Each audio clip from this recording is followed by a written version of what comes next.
Hear all these stories anywhere you listen to podcasts on the Let's Read podcast.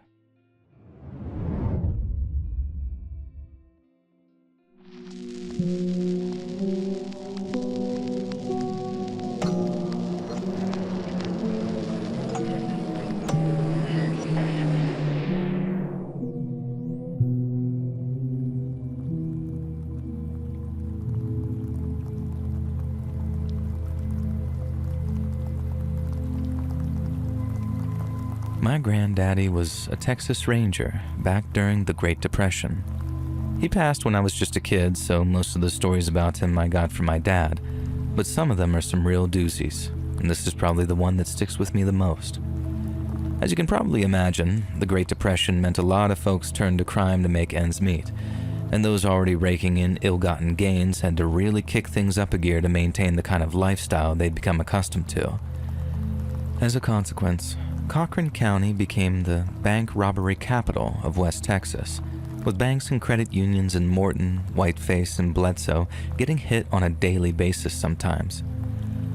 A lot of the folks who robbed the Bledsoe Credit Union tried skipping over the border into New Mexico, but the feds got wise to them whizzing off along the 125 and started posting officers over in Tantum where they could head him off and take him into custody. But then, not everyone tried burning rubber down the 125, and a lot more folks seemed to be getting away than my grandpappy and his fellow rangers would have liked. One time, grandpappy trying to track this one bank robber across the state, and this son of a bitch shot a female clerk after she spooked him, so there's no shortage of tips coming in from folks who think they spotted either him or his getaway car. One of these tips is from a guy who said he was 99% sure that he spotted the getaway car in the parking lot of some isolated motel called the Yellow Rose. Granddaddy drives out there to talk to the proprietors, who turn out to be this nice old couple living out a kind of semi-retirement out there in the middle of nowhere. They said the place used to be fairly lively back before Wall Street crashed, but by 1932, it was nothing but a glorified retirement home for him. Hardly anyone stopped by anymore, and whenever they did, the two old-timers didn't bother keeping any kind of record. They just let folks pay their 50-cent rate, pick up any room they like, and then check out whenever they cared to. Grandpappy said that they were both sweet as pie, and they answered all of his and his partner's questions, and they let them both take a look around the place to their heart's content, and they promised they'd be in touch if they remembered anything else. But as far as they knew, Grandpappy's suspect never stopped by, and if his getaway car was spotted in the motel's parking lot, the guy certainly didn't check in with them at the front desk.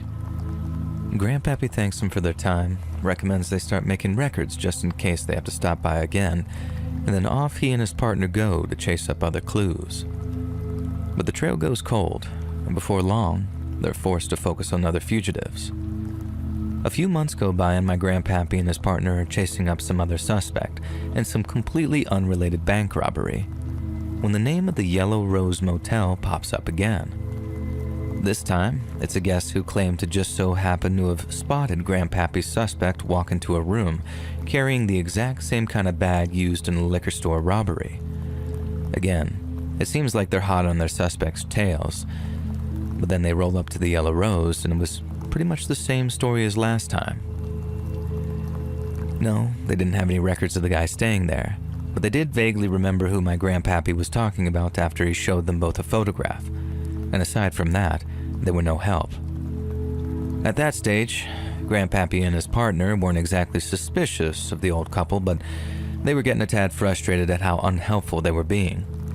They could be forgiven on account of their age and dispositions, but still, grandpappy felt like if it were any other motel, he'd have both his robbery suspects in cuffs. And so, a few more months go by and then, yep, you guessed it, the name the Yellow Rose Motel pops up in the witness reports of armed robbery suspect. Once again, grandpappy and his partner drive out there to talk to the owners, only this time, they catch them in a lie.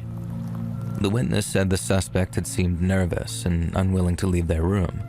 This meant the older man of the couple had to head out to the guy's room every time he had an issue, and apparently he had many. The man admitted to having talked to the suspect, but at first tried to act confused as to which guest the Rangers were talking about. But then, when Grandpappy asked if he'd been in the guy's room, long enough to get a real good look at him, the guy lied and said no. Grandpappy and his partner played it cool. They didn't immediately throw the guy up against the wall and accuse him of lying. That wasn't their style. Instead, they made it look like they were taking the guy at his word and then went off trying to figure out how that nice old couple were connected to the suspects. And Grandpappy's partner thought that it was fairly simple. The old couple were offering shelter to the robbers, so long as they gave them a cut of their take. Rent wasn't 50 cents for folks. Oh no, it was more like 50-100, which back then was a heck of a lot of money. And the only problem was Grandpappy and his partner had to prove that this was happening, and considering they'd already searched the place pretty thoroughly without anything being found, they knew that wasn't going to be easy. They had to wait months before they heard anything else about the Yellow Rose, and when they did, Grandpappy and his partner just about broke the speed limit rushing to get that scoop. The lead was some bandito, some other agency had already apprehended and locked up. He figured his partner had screwed him over on the job, and so he wanted to get even. He told my Grandpappy that his partner had not only driven off without him, leading to his arrest, but he stiffed him for half of the money too. And the plan was that if either of them got caught, and one got away with the money, they were to make sure that the other's family was well looked after while they were in prison. The partner had failed to do this, so the prisoner was pissed. He tells Grandpappy all about their plan, which was to head to the place called the Yellow Rose, which helped criminals escape the law in exchange for a cut of the loot. Grandpappy's partner is just about hooting and hollering like, I knew it, dagnammit, I knew it all along. But a crucial piece of the puzzle was still missing. Grandpappy still had no idea how the old couple were helping their guest disappear, and neither did the prisoner, so there was no putting them in cuffs till they figured that out. They thought about it for weeks on end, with their assistant chief breathing down their necks and demanding results. And then in the end, Grandpappy and his partner came up with a plan. They were going to enlist the help of a third ranger, one the elderly couple hadn't met yet, and they were going to send him in undercover as a potential bank robber-looking type guy to buy their services. They thought the idea was foolproof, especially after their fellow ranger got himself firmly into character. They were dealing with low-down, no-good sons of bitches on a nearly daily basis, so imitating one was as easy as falling off a log. And all they had to do was be patient, gain a little trust, and then they were on for a stakeout. So the first step was obviously to have their ranger buddy approach the couple while undercover, to see if they'd help him disappear. He walks in, a couple of minutes go by, then out he comes with a bona fide verbal guarantee that if he shows up with the law on his tail, and he pays them a couple $100, they'll help him vamoose on down to Mexico where the law will never find him. And after that, it was just a case of picking a date and time, playing a phony news bulletin over the radio so the couple really believed there had been a robbery, and having their ranger roll up on the Yellow Rose, tires screeching, and with a big old bag of money. On the day of the undercover job, my Grandpappy and his partner went up to a water tower about a half mile from the Yellow Rose, and they watched the whole thing unfold through a pair of binoculars. The man rolls up, doing close to 100, runs into the check-in office like a man possessed, and then starts yelling about how the cops are on his tail and he needs hiding. The older man helps hide his car in the garage around back. Then they show him where their secret hiding spot is for their wanted fugitives. Grandpappy and his partner are watching as they take their undercover ranger buddy out of sight, with the plan being that when the couple show him what they do with the fugitive, he pulls a gun and 2 pairs of cuffs and then arrests them both. Grandpappy and his partner had no real idea how long that was going to take, because how long is a piece of string, you know? But then 30 minutes go by, then an hour, then 2 hours, and they get to wondering what the hell is going on. There were no wires or anything back then, not like all the sophisticated doodads they got today, so they had to just sit and wait, getting more and more nervous until they decided to head in there themselves to search the place top to bottom again. But then, they do go in, and they go in heavy. They got rangers, local sheriff's deputies, even 2 federal agents that drove up from planes at short notice once they heard a Texas Ranger had gone missing. But it was the sniffer dogs that they brought along that found their missing ranger, and unfortunately, it wasn't because they were trained to smell people. Those dogs were trained to smell blood, and boy did they find a lot of it. Out back near the garage where the old-timer kept the fugitives' cars, there was an old rust bucket of a broken-down truck just sitting there. The dogs were all over it, or more specifically, they were sniffing at the ground underneath it before pointing like they had been trained to. The rangers had the broken-down truck moved, then they take a look at the patch of dirt more closely until they find what they're looking for. It was a carpet, or a sort of rug, and they brushed dirt and rocks over it, so unless you actually walk on top of the thing, there was no way of knowing it was there. They pulled it back, and right there in front of them was a big old iron hatch leading down into what I suppose you call these days a bunker. And inside that bunker was what can only be described as a kill factory. They had a kill room with a drain and hose for spraying off all the blood. They had a processing room where they could deal with the bodies. But they weren't just disposing of them in ways that no one would ever find them. The complete opposite situation, really. They were embalming and preserving these bodies with a sort of special kind of varnish to stop the skin from rotting, kind of like a taxidermist would. Then, when the bodies were all waxed and dressed and their hair was combed, they'd pose the bodies in a little room like they were all hanging out together. Worst thing is, they weren't doing it because they got a sick thrill out of it. At least the old couple claimed that wasn't the case. They were doing it because they felt bad for the people they killed. They only killed them to begin with because fugitives were bad folks, as they put it, and they never would have killed the ranger if they'd have known that he was an officer of the law. But unfortunately, the ranger left it a little too late to reveal his identity, and the old-timer hit him over the head with a hammer. And by the time the cops got there to rescue him, the old-timer had just about drained all the blood out of his body before processing. They couldn't go burying the bodies on their property, at least not without drawing too much attention. And so, they did what, according to them, was the next best thing. Created a kind of mausoleum where these bad men could hang out in a nice room with books, a record player, and a poker table. I'm deadly serious, too. They bought all that stuff with the money they got from their bank robbers. Saw it as the least they could do considering they murdered all those men. It wasn't just the 3 guys my grandpappy was looking for either. They killed 4 more criminals they figured had a bunch of ill-gotten money on their person, and they'd been at it for years, too. It was a very big story around Cochran County at the time, but I guess it never took off around the county because there was no big trial to play out for the cameras. The older man had a heart attack in his prison cell, and it turned out his wife was dying of cancer anyways because she passed away in the night before they could even get her arraigned. Dad said Grandpappy never did get over sending his ranger buddy in there first. Always said it should have been him. And I guess that's why he drank so much, which is why he passed when I was just a kid. And so all in all, I guess that old couple played quite a significant role in my family's history. And it's a hell of a thing to consider. Even worse when you remember they considered themselves good people.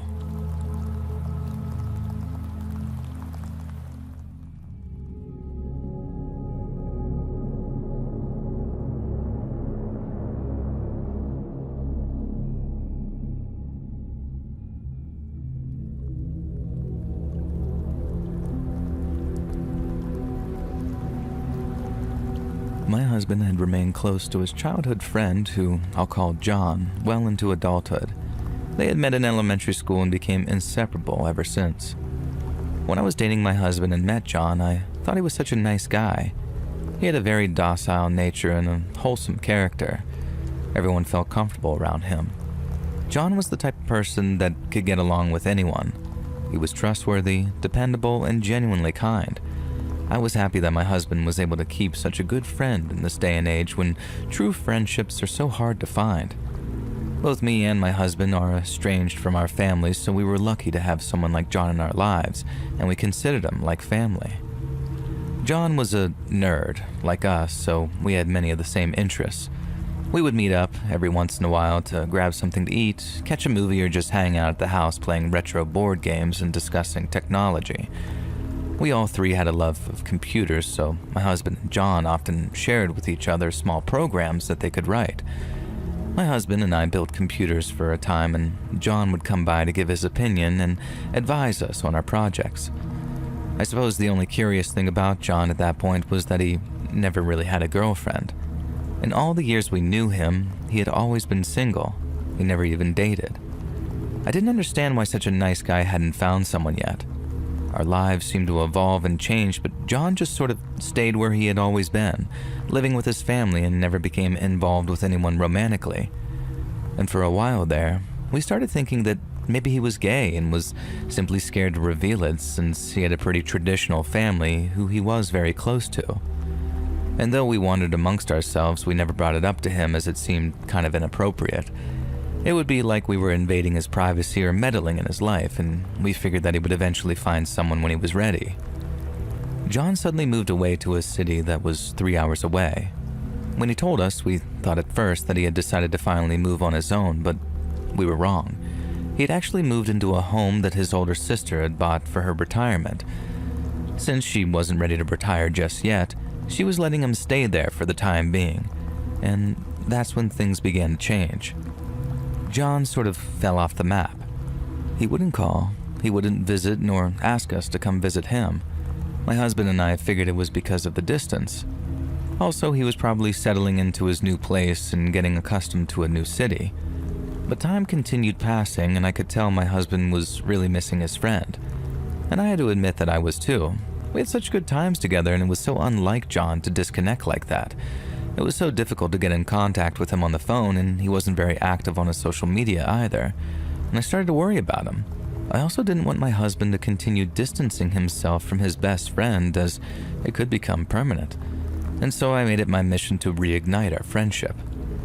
I called John and arranged for us to go visit him. Surprisingly, he didn't seem to even acknowledge the fact that it had been about 2 years since we had last seen each other. When we arrived at his place, I was taken a little aback as I hadn't been expecting what I saw. The house was in a pretty secluded neighborhood in the middle of nowhere, actually, and I didn't know how he could get used to it here, going from a big city and all. And also, I hate to say this, but the house seemed dirty and messy, and John told us that he had transferred his job to this new city, even though they offered him a promotion. He had declined it, and he didn't want to work the extra hours. I looked around and thought that this made sense, since it seemed like John didn't like leaving the house very much, and I chuckled to myself as I thought the house looked more like a bunker than a home. To my dismay, I saw that John had his own room, as if he was still a teenager. In fact, it was decorated as if that is exactly what he still was. It was a mess in there. Computers and computer equipment on the floor, wires everywhere, clothes thrown about all over the place. And John said his sister came to stay every other weekend, so she had the main bedroom for herself. He expressed how he hated for his privacy to be interrupted when she stayed over, but what could he do? And I thought to myself that he could just get his own place, but I didn't say it out loud. We all decided to go to dinner and browse some of the stores in the area, and I couldn't help myself any longer and asked John why we had lost contact. It had become so difficult to get a hold of him lately, and he kind of just shrugged it off and said that he had been so busy with the move that he must have lost track of time. He didn't ever want to lose contact like that with us again, and he appeared genuine, but something felt off to me. His answers were too short and generic, as if there had been some sort of script or he had practiced somehow. My husband told him that he thought that he would have had his own place by now since he moved all the way out here, and John said that it was just financially easier this way. Again, another short and very generic reply. I asked him if he was seeing anyone, and he said that he wasn't in a position to really do that right now, as he really wanted to get his finances in order first. I thought that every reply he gave made sense and was perfectly reasonable, but I also knew that he was lying. Rather, he was hiding. I just didn't know what it was. It was just this nagging feeling that I couldn't shake off, and John just didn't seem like the person that we had known once. My husband and I drove home, kind of confused but glad that we had spent some time with our old friend, and it had been a long time coming. John certainly answered all of the questions that we had been curious about. We believed that now that we had resumed contact that we would see more of him, but that didn't happen. John continued to be distant. His social media continued to not be updated, but I did notice something strange. Since I have him as a friend, I could see whatever he did that was public. and I noticed that he was liking Nickelodeon programs and would sometimes make comments on their posts. The comments would just mention how good a show's last episode was or how he couldn't wait to find out what happened next, and I found this kind of odd. His comments also seemed to have been written by someone much younger and not a man in his late 30s, who still watched kids' programs at that age. Oh well, I just chalked it up to John always having been sort of innocent, I guess. And besides, some adults still watch cartoons, right? I suppose there isn't anything too weird then with an adult liking kids' sitcoms. And I didn't mention it to my husband. I'm not sure why. I just felt like I was, once again, a little nosy, invading John's privacy somehow. After all, it's not like I had purposely searched for this information. Besides, what would be the point of even mentioning it? It's just TV shows. And over the next couple of years, John visited us one time. Once again, I had to make a monumental effort to get him to meet with us, even though he traveled our way often to visit his mother. And I got this uncanny feeling that John was avoiding us. Again, as if he was hiding, but hiding what? My husband had pretty much accepted the fact that his friendship had somehow grown apart and things would never be as they were before. No point of continuing to force the situation, and I resigned myself to that fact as well. It happens. I figured it happened more commonly with childhood friends since people do tend to go in different directions in adulthood. Some more time passed and my husband mentioned John to me. He told me that he had wondered what he'd been up to and how it seemed like no matter how hard he tried, he kept losing contact with him. I could tell my husband was annoyed and couldn't call John because he was upset, and I decided to just give him a call myself. I hoped he still had his same number, and luckily he did. John informed me that he had recently moved back in with his mother. She needed him to be closer to her due to her ailing health, and I told him it was good he was back because we were planning on visiting my father so we could swing by and see him as well. And for the first time, John actually sounded strained and evasive. It didn't sound like himself at all. He told me that he really hadn't been expecting to move back, so he was having trouble getting settled in. And for this reason, he said that he would not be able to meet with us this soon. We would have to meet the following month. And that struck me as strange since his mother's house was the house he grew up in.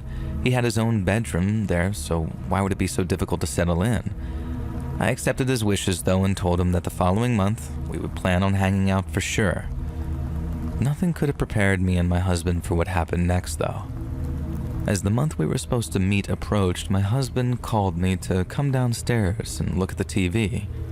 He then said to hurry, and I thought he was just being dramatic since he sometimes did so to get me to go see what he was watching, so I reluctantly went downstairs. I immediately noticed that he was white as a sheet. Now he had my attention, and I asked him what in the world was wrong now. He told me to look at this as he holds the remote in his hand, pointing it to the TV. And I sat down next to him, and he starts playing a news segment that was showing a courtroom. Suddenly, John is led in by a bailiff wearing an orange suit with his hands and feet shackled, and I literally did a double take as I couldn't believe that it was the same person. I thought my husband was joking and was playing a video showing John or a look-alike like John, but there was no denying it was truly him. His full name was right there on the screen.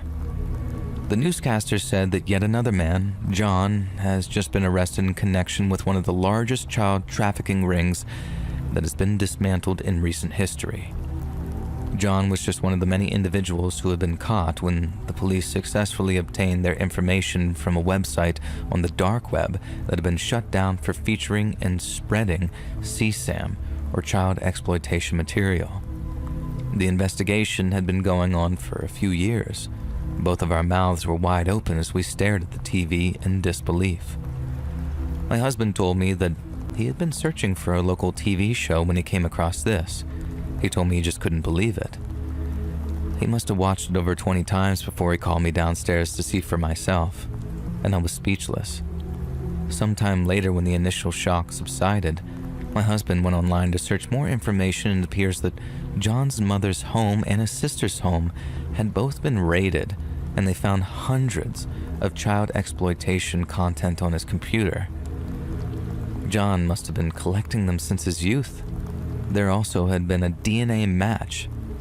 there wasn't much more information than that, and I was thankful for it as neither of us wanted to know what exactly that meant. John is going to be going to prison for the next 30 plus years, and he'll be an old man by the time he makes it to his first parole hearing and would have to wear an ankle monitor for the remaining years if he was ever to actually be released. And we saw that his sister removed his name from the house that she had bought. She also removed all mention of him from her social media. And for his family to have disowned him, the details of what John did must be truly horrific, and it's obvious his family has no doubt of his guilt. I feel so sorry for his poor mother. She was such a sweet lady. She had already lost 2 sons, and now she lost a third. My husband and I removed John from our contact list and any trace of him from our social media as well. We severed all ties.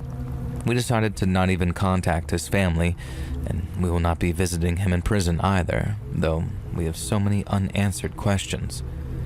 This event broke my husband somehow. He has become very paranoid and distrustful of other people, and he's refused to make any new friends. I can understand him, though. It's life-changing when you realize that you never truly know anyone, regardless of how close you are to them. Not really, anyway. The sweet, humble guy that had slept in our home and shared so many great times with us had been an illusion.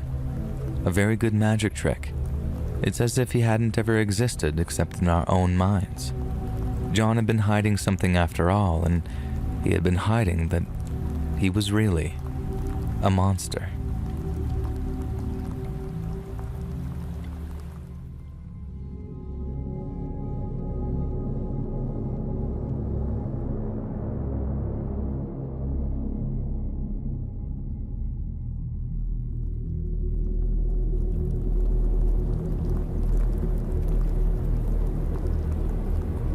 Many years ago, I decided to take a road trip from Florida to New Mexico to visit my adopted Aunt Linda. She's my adopted aunt because, well, I didn't have much family growing up, and since she was years older than me and treated me like family, I just started calling her my aunt one day, and it kind of stuck. We first met when we were living in Clearwater, but she developed respiratory problems as she got older and moved to live with an old friend of hers in the drier climates near Albuquerque.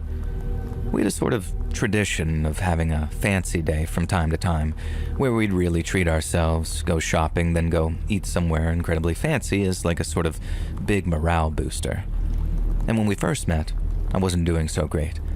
I was young and fresh out of a relationship, and part of being my shoulder to cry on was taking our very first fancy day, which fast became a tradition.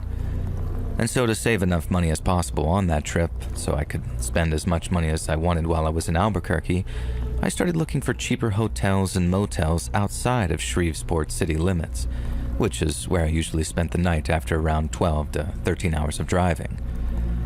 I found what I thought was a cute little guest house called the Hotel de Ville, and at $20 a night it was considerably cheaper than most of the other options in downtown Shreveport, and it looked considerably nicer too.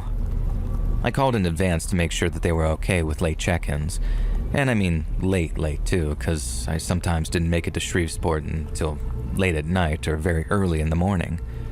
But then, once they confirmed that they could handle that, I booked a room and was excited to see what the place was like in person. If it was as nice as it looked, then I'd probably be a returning guest around 2 or 3 times a year. But as it turned out, I'll never be going back to the Hotel de Ville for as long as I live. And so, like I said, I didn't get to Shreveport until late at night. But just as they said I'd be able to, I checked in with the late-night desk clerk and was given my room key. The place seemed really nice, but when I asked how many guests they had checked in, the desk clerk said that I had the place to myself.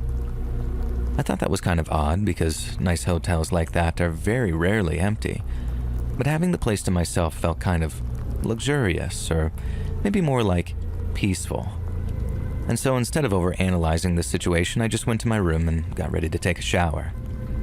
I didn't unpack right away. I just grabbed what I needed for my shower, which included a toothbrush I hadn't taken out of the wrapper yet. I unwrapped it, opened up the little mini trash can to throw the wrapper away, but noticed that there was no trash bag in there. You know, like the little white kind that goes in the smaller cans like that. I thought about heading back to the check-in desk to ask the night clerk for one, But then I remembered that I had a little one of my own from CVS that I picked up my travel toiletries in, so I decided to use that one instead. I opened up the trash can and found it was one of those where you have to sort of slide out the plastic liner before putting a new trash bag in, so that's what I did. But then, I slid out the little black liner. I saw someone had scratched a single word into the plastic. Trafico. Now, from having told this story so many times now, some of you are probably going to be yelling at your phones or computers or TVs or whatever, something like, how could you not know what that means?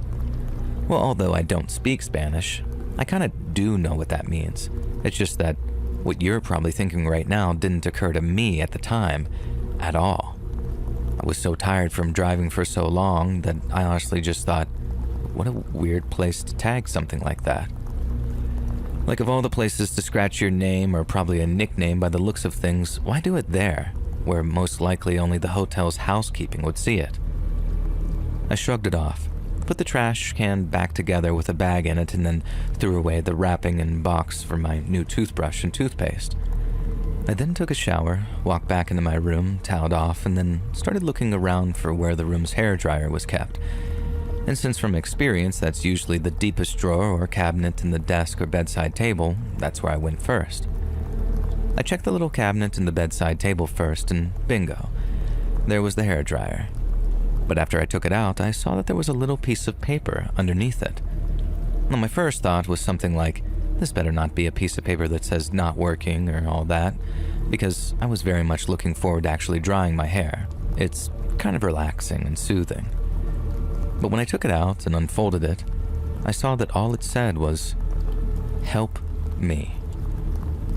And the second I laid my eyes on those words, my heart kind of skipped a beat.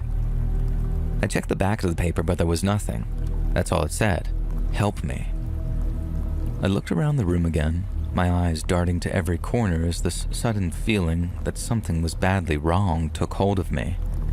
I was irrationally terrified that someone was in the room with me, but it was just me, alone with this creepy silence in the air. I didn't know what else to do. I wasn't sure if just a note was enough to call the cops over, so I took it down to the front desk to ask the clerk what he thought we should do about this. And the guy was still there, sitting at the desk reading a magazine and looking like he'd rather be at home in bed. I explained the situation, told him maybe someone had been scared or in fear for their life in that room that I was in, but after realizing all I had was a handwritten note, he just sort of dismissed the thing as sort of a little prank. I asked him how he could be so sure that it was nothing to be alarmed over, and he responded by asking if there was anything broken, or any blood, or anything like that. There wasn't. There was only the note, and then when I made that clear, he said what I'd been thinking. That it wasn't enough to call the cops over, so unless I wanted to check out or move rooms, there wasn't much else that he could do for me. I walked back to my room and just sort of sat there for maybe 10 to 15 minutes and then repacked my stuff and actually checked out. I literally felt like I was about to be the star of my own horror movie. I've listened to enough of your podcasts to know what happens next.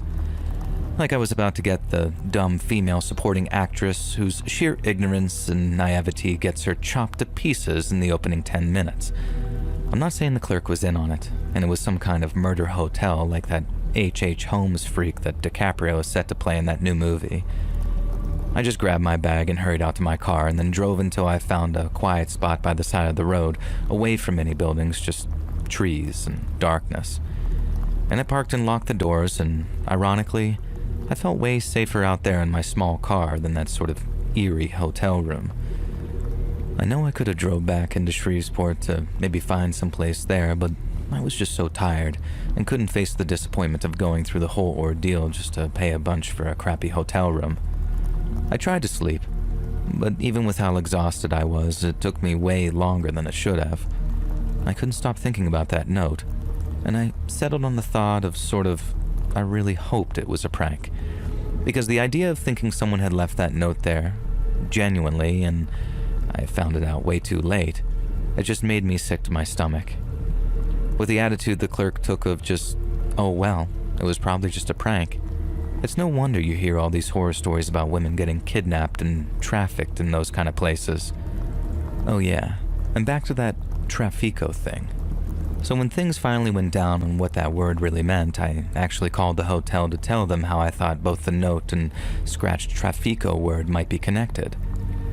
It wasn't the same clerk that was on duty the night that I checked in, but I told them what room number I was staying in and where exactly the word had been scratched. And the nice lady told me to wait a minute while she went to check the room and then came back a minute or so later to tell me that I must be mistaken. I said, "No, I think you're mistaken, ma'am," and then told her a second time exactly where the scratched word was. She told me that she had the exact trash can I was talking about on the desk in front of her. It hadn't even been emptied yet, and still had my toothbrush wrapper in it. She pulled out the plastic insert I was talking about, but according to her, there was nothing on it. And that's when I realized. Either she was lying to me, or the clerk on duty that night had swapped it out as soon as I'd walked out of the building. And whichever it was, I wasn't getting anywhere with that lady, so I just thanked her for her time and hung up, and just kept on driving towards Albuquerque. I told my Aunt Linda all about it when I finally got to her, and she took all that confusion and fear away with 5 little words. "You did the right thing." Even if it was just some dumb prank, I did the right thing in alerting the clerk and then getting out of there when I didn't feel safe anymore. And then for all I knew, the person who wrote that note did so a long time before I found it, in which case their situation could have quite easily resolved itself. Linda helped me rationalize it, square it away in my head, and then after that I started to feel a little better. And I'm not saying I'm haunted by what happened because, like I said, I don't know for certain what I found that night. But even today I still wonder if I came across something very, very dark, and I only just touched the surface of what's going on at that hotel.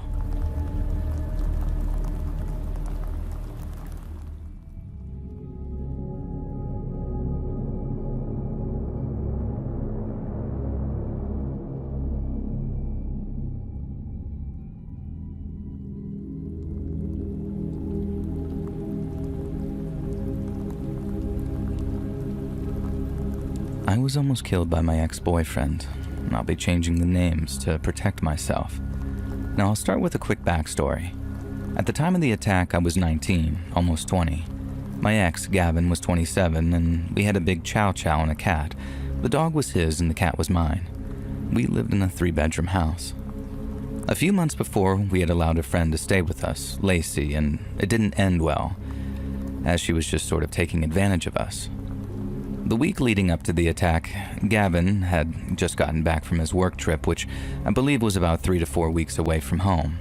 And the week that he was back, he was completely out of it, unable to complete a thought. I'd ask or tell him something, and less than 5 minutes later, he'd completely forget or just not have heard me, just off in some other world almost. Then one day, I was very frustrated with all of this, and I'd ask for help with chores or for him to take the garbage out, only to be ignored. One day, he said that if it continued, he wanted me to slap him. Now, we had gone out for dinner with his mom 2 days prior to this attack, and she was obviously very worried about him, as there was clearly something wrong. And at the time, the only mental disorder that he had or was aware of was OCD, though I am now even more convinced that it's not what he had by any means. And the day of the attack, we had just gotten back from grabbing some takeout and were sitting on the couch in the living room. I had been painting my nails while he was playing Mario Kart, and he looked over at me and said, "Lacey put a curse on my family." I was dealing with my own really poor mental health at the time, so I wasn't really in a space where I could be focusing on his. I have BPD, and I wasn't sure what to do. So I suggested that he hop in a cold shower, as it had helped him earlier in the week to reset a bit. He walked into the bathroom, muttering to himself, and it just felt so off. Now, I don't know how to describe it. I just didn't feel safe. And I walked over and asked if I could call his mom for a bit, maybe invite her over for supper, kind of beating around the bush that I wanted her to come help him. He looked at me and just started yelling that all he needed was me. I walked out and started toward the living room as I was calling his mom. He came out of the bathroom naked and started yelling at Ollie, the dog, to discipline me and attack me. Mind you, he was trained as my guard dog. And at this point, I believe his mom had answered the phone and heard what was happening. He started calling me Lacey and saying that I needed to pay for what I did. I immediately ran into the bedroom with my phone and his mom was still on the line. He kicked down the door, smashed my head into our mirrored closet doors, and threw my phone to the ground. He was screaming that he was going to kill me. I scrambled out of the bedroom, trying to get to the front door, and as I was passing the kitchen, he got a hold of me and wrapped his arms around my throat, again saying that he was going to kill me. I remember looking over to the table and seeing my cat, Sterling, all puffed up, and I had never seen him so scared. I was fighting to not go unconscious, and I couldn't breathe. I clawed at him, just trying to get his arms off my throat. I remember starting to see black specks in my vision and thinking, am I going to die? What is he going to do with my body? Then he started asking me if I knew what it was like to have unspeakable things done to me. And this is the part where I'm not sure if he was actually out of his mind. I have been assaulted inappropriately before, and it had been a year that month, I guess, and I was very open about how that had been affecting me and open about telling him. He threw me to the ground and put his foot over my head as if to stomp on it. And this was the only time that I had seen his eyes throughout this attack, and they were almost lifeless. His pupils were so dilated you could barely see the iris, and he was yelling over and over again, "Admit it, Lacey. You know what you did, admit it." I just started apologizing, doing and saying anything I could to make him happy. And this seemed to work as I got the opportunity to scramble to my feet and race out the door, and I just wished that I'd left the screen door open. I ran from house to house in nothing but shorts and a sweater in February in one of the coldest provinces in Canada. I got into maybe 2 to 3 houses before I heard Ollie screaming, and it's a sound I can never get out of my head. I just dropped to the ground, screaming and crying, "Gavin, leave him alone," as I knew in that moment that he killed my dog. At this point, a bunch of the neighbors had heard me and came running to help. An older couple called the police and brought me into their home, not knowing if they were putting their own lives at risk. My parents were living in a completely different province. Someone gave me their phone to call my mom, and she was out for supper with some friends, and I just told her, "Gavin killed the dog and tried to kill me." The police finally showed up after what seemed like hours, 5 or 6 cars, firearms out and ready. They used a megaphone to tell him to come out with his hands up, and he walked out naked, covered in blood. Once they had gotten him into the car, a police officer came to talk to me while the others searched the house. And shortly after, an officer came up and asked how many dogs we had, and I told him 1 and a cat.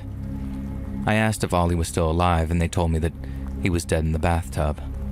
Gavin had killed him in the living room and then brought him into the bathroom, filled up the tub, and put Ollie's body in it. I asked about the cat, and they said they couldn't find him yet, and I was sure that he had killed my sweet boy too. Sterling was the only thing I could think about, and I went into a panic and was no longer able to give them any more information. I was in tunnel vision repeating, "Where's my cat? I want my cat. Find my cat." The officers asked if there were any treats that they could use to coax him out and where his hiding spots usually were, and they ended up finding Sterling alive. But he was so scared and attacking the officers. They had blocked off the worst of the scene, so they had me go in to get him. There was still so much blood, and the smell of blood and feces was overpowering. Sterling was in the bedroom on the bed, just crying. I scooped him up and asked the officers to find my vape, and as I was walking out of the house, Gavin's mom had just gotten out of her car. She asked me where Ollie was, and all I could say was, "Gavin killed him." And she just dropped to the ground and started bawling. 2 weeks later, Sterling and I were on a plane to my mom's. The court case took over 2 years, and I later found out Gavin had loaded our guns, and I never wanted to know how he killed Ollie, but when going through the evidence, an officer mentioned a baseball bat, not knowing that I didn't want to know. He only got 10 months of house arrest for all of this, and to this day, 2 years later, he still tries to contact me, blaming me for not getting him help earlier. And I think the worst part is that I do partly blame myself.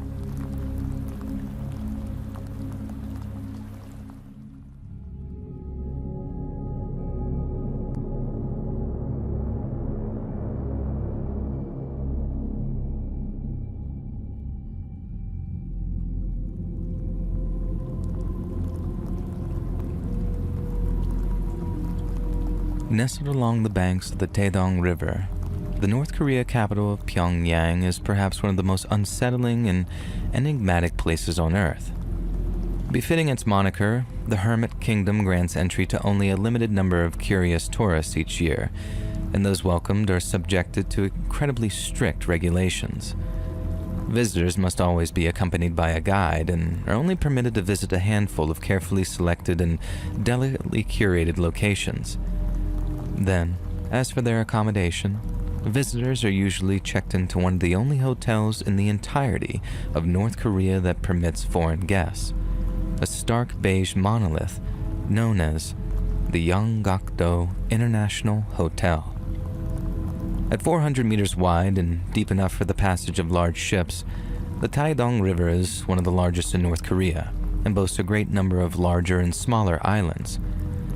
One of these islands, known as Yanggak, is located almost smack bang in the middle of Pyongyang and is home to the eponymous International Hotel. Constructed in the late 80s on the island's far northern tip and opened in 1995, the 47-story hotel essentially serves as a containment compound for North Korea's foreign visitors, and guests are only permitted to check in following a thoroughly extensive background check. Upon entering the Yanggakdo Hotel, guests are greeted by high ceilings, marble floors, and dark leather seating. Touches of rare opulence in a country like North Korea.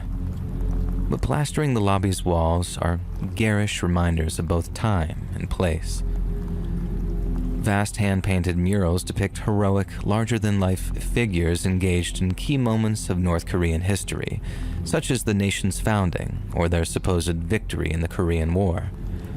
Others show scenes of joyful workers, farmers, or soldiers, all embodying the spirit of self-sufficiency and loyalty to the state. In each image, everyone is smiling, everyone is joyful, but they are masks which hide a terrifying but wholly unspeakable truth.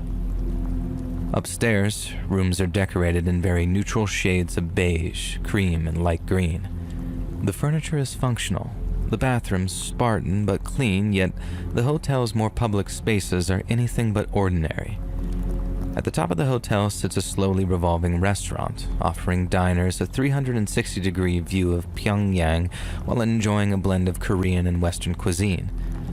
While the hotel's casino attempts to add a touch of Vegas to proceedings with red carpets, gold fixtures, and the tinkle of slot machines for ambience.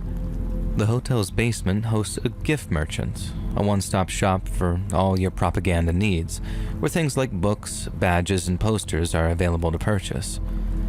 However, there is another area of the hotel that is strictly forbidden to its guests, and have thus become a subject of deep curiosity to both visitors and observers alike. The hotel's staff refer to it as the communication and rebroadcasting floor, but guests simply refer to the place as the fifth floor. Many believe the fifth floor serves a dual purpose within the hotel. The first is to monitor the movements and communications of the hotel's guests. The second is to ensure the compliance and loyalty of the hotel staff. Unlike the rest of the hotel, the fifth floor is said to be decorated in the style of a North Korean military installation, with endless grays and aggressive propaganda replacing the soft colors and warm welcomes of the wider hotel. Yet the fact remains that no one actually knows for certain what occurs there. Seldom has North Korea permitted Western photographers onto the fifth floor, and their explanation of the floor's purpose has been vague at best. Many know better than to go snooping around restricted areas in a country suffering a brutal dictatorship, but the same could not be said for one particular visitor to the Yanggakdo International, who through either valor or vacuousness decided to find out for himself. Born on December 12th of 1994 in Cincinnati, Ohio, Otto Frederick Warmbier grew up to be an intelligent and gregarious young man. Upon graduating high school, he studied commerce and economics at the University of Virginia and spent a year at the London School of Economics as part of an exchange program. It seems his visit to the United Kingdom sparked a deep wanderlust in young Otto, and over the years that followed, he traveled to Cuba, Ecuador, and a host of other European countries. By the summer of 2015, Otto had turned his sights on East Asia. and after some searching, secured a free trip to Hong Kong via another study abroad program set to commence in January the following year. But while researching his exciting new adventure, Otto came across a group known as Young Pioneer Tours. Run by two Western men and operating out of a Chinese city close to the North Korean border, Young Pioneer Tours advertised trips to destinations your mother would rather you stay away from, including the isolated and insular nation of North Korea. The tour group claimed to operate in close conjunction with North Korean authorities, and that all visitors, including United States citizens, could be guaranteed their safety if they obeyed the rather expansive list of rules and regulations. Otto became captivated with the idea of visiting the capital of the so-called Hermit Kingdom, and told his father he wanted to experience the North Korean culture and people for himself. He checked his schedule, realized he could attend a 5-day New Year's tour before departing for Hong Kong, then flew out to Beijing on December 29, 2015. Upon his arrival in Beijing, Otto met with other members of his North Korean tour group, which to his surprise included 10 other U.S. citizens. Then, after presenting Chinese authorities with special permits, they boarded a flight to Pyongyang and touched down in the early hours of New Year's Eve. After disembarking the plane, the tour group was immediately separated from their fellow passengers. They were then driven directly to the Yanggakdo International Hotel, where they checked in and were given some breakfast. After that, Otto and his fellow tourists were taken to Pyongyang's Kim Il-sung Square, which features galleries, museums, and a national library known as the Grand People's Study House. The square is cleverly designed to create an optical illusion, whereby the center of the square stands lower than the nearby riverbank. This creates the impression that the 170-meter-high Juche Tower, which stands on the opposite side of the Taedong River, is sprouting from the end of the square, when in reality its foundations lie much further away. Otto's North Korean guides were keen to showcase such architectural feats. Then, after a short stop at the Austrian-style coffee shop attached to the Korean Central History Museum, they returned to the Yanggakdo Hotel. Following their evening meal, Otto and his fellow guests were invited to partake in alcoholic beverages at the hotel bar. They were also invited to enjoy the annual New Year's Eve fireworks display, taking place at midnight over the waters of the Taedong River. But aside from that, they were not permitted to leave the hotel premises for any reason whatsoever. Scouser Danny Grattan, a member of the tour group from Liverpool in the United Kingdom, told journalists that he, Otto, and a handful of other tourists spent the evening getting drunk in the hotel bar. They watched the fireworks around midnight, ordered a few more drinks from the rather terse North Korean bartender, and then retired to their rooms at around 1:30 in the morning. Danny Grattan remembered Otto being quite intoxicated, but otherwise in control of himself. What happened next suggests otherwise. Otto was known to thoroughly research his prospective travel destinations, and he'd no doubt done a lot of prior reading to the Yanggakdo Hotel. Since visitors are explicitly warned to stay away from the hotel's communication and rebroadcasting floor, many returned home with eerie stories regarding the mysterious fifth floor. Otto had almost certainly heard of such stories, and likely harbored his own personal curiosities. He'd also no doubt observed how quiet the hotel was in the wee small hours of the morning. So whether out of bold inebriation or some other unknown inclination, Otto crept out of his hotel room, walked down to the elevator, and hit the bright red call button labeled 5. When the elevator door opened in front of him, Otto Warmbier found himself on the legendary 5th floor of the Yanggakdo International Hotel. And all the stories were true. The color scheme was metallic, the hallways seemed endless, and the garish propaganda posters which lined the walls were unlike any his guides had permitted him to see. One image showed a North Korean tank crushing American and South Korean soldiers under its treads. Another depicted North Korean soldiers with bayonets, advancing on a scene where an American soldier threatens a mother and a child. The American is depicted in a grotesque, monstrous form as he lunges at the terrified mother, while the handsome and heroic North Koreans rush to save her. Other posters depicted the U.S. Capitol building, in the moments before being struck by a North Korean nuclear warhead. "The U.S. will be crushed first if they invade us," the caption read.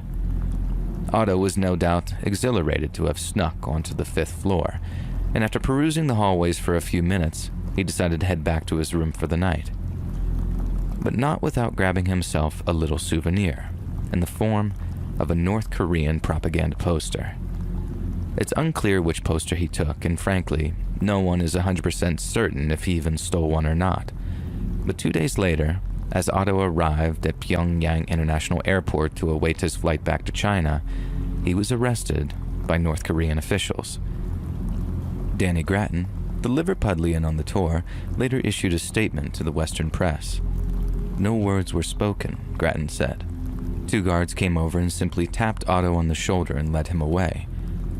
I just said kind of quite nervously, well, that's the last we'll see of you. There's a great irony in those words because that was the last physical time I saw Otto, ever. He didn't resist. He didn't look scared. He sort of half smiled, then off they went. As the decidedly nervous tour group boarded their plane, Grattan hoped Otto would suddenly walk through the hatch, a relieved smile on his face. But the only other person who did was a North Korean police officer. Otto Warmbier is very sick, he said, and has been taken to the hospital. A representative from Young Pioneer Tours attempted to talk to the officer, but was informed any further communications would have to be conducted via official channels. North Korean air traffic control then ordered the plane to depart, and having little choice in the matter, the pilot opted to obey their commands. Otto Warmbier had been left behind. In the days that followed, the country's state-run Korean Central News Agency announced that Otto had been detained for a hostile act against the state. They refused to provide any further details for weeks on end, but during this period, a Young Pioneer spokesperson told Otto's parents, as well as the Reuters news agency, that there had been an incident at the Yanggakdo Hotel. And to their knowledge, Otto had obeyed every rule and regulation put to him, but since their relationship with the North Koreans had suddenly soured, they were unwilling to provide any further information on his arrest or detention. Otto's parents had to wait a full 6 weeks before they got any answers, at which point they came from the lips of their own son. On February 29th of 2016, the North Koreans held a press conference in which Otto was paraded before their state media. Reading from a prepared statement, Otto confessed to the attempted theft of a propaganda poster from a restricted area of the 2nd floor, with the changing of the 5th to 2nd floor being a way of deterring future thefts. The poster, which supposedly said, "Let's arm ourselves strongly with Kim Jong-il's patriotism," was intended as a harmless souvenir. But in the eyes of the North Korean judiciary, its attempted theft represented a serious crime. Otto also went on to state that the attempted theft had been committed on behalf of a Methodist church in his hometown, as well as a secret fraternity at the University of Virginia known as Z Society. However, both groups denied any association with Otto, with Time magazine later calling the accusations fanciful and implausible. Many believe the confession to have been coerced in some way, as not only did one observer remark that Otto was clearly under duress, but countless other former prisoners have detailed horrific torture sessions in which they were forced to issue false and damning statements against themselves. On March 16th, a U.S. envoy met with 2 North Korean officials to negotiate Otto's release. His attempts were unsuccessful, and just hours later, Otto was convicted in North Korea's Supreme Court on charges of subverting Article 60 of North Korea's Criminal Code. His trial, which lasted just 1 hour, included evidence such as CCTV footage, fingerprint evidence, witness testimony, and Otto's own coerced confession. The CCTV footage showed a man, identified as Warmbier by his North Korean guide, entering the staff-only area. This was followed by the release of a brief low-resolution video, time-stamped at 1:57 a.m., showing a figure removing a poster from a wall and placing it on the floor. A hotel staff member told the court, "When I got off work, there was nothing amiss, but when I returned, I thought someone had deliberately taken the slogan down, so I mobilized security to prevent damage to it and reported it to the authorities." In his confession, Otto claimed that he had abandoned the poster after discovering it was too large to carry away. "I never never should have allowed myself to be lured by the United States administration into committing a crime in this country, he said, in a statement quite clearly written by North Korean spin doctors. I wish that the United States administration never manipulated people like myself in the future to commit crimes against foreign countries. I entirely beg you, the people in government of the DPRK, for your forgiveness. Please, I made the worst mistake of my life. His pleas fell on deaf ears. The court held that he had committed a crime, and I quote, pursuant to the United States government's hostile policy toward North Korea in a bid to impair the unity of its people after entering it as a tourist. He was then sentenced to 15 years of hard labor in a North Korean prison camp. Human Rights Watch labeled the hearing a kangaroo court, while describing the sentence Otto was given as outrageous and shocking. And despite North Korea's claims to the contrary, U.S. State Department spokesman Mark Toner stated it was clear that they had arrested an American citizen purely for political purposes.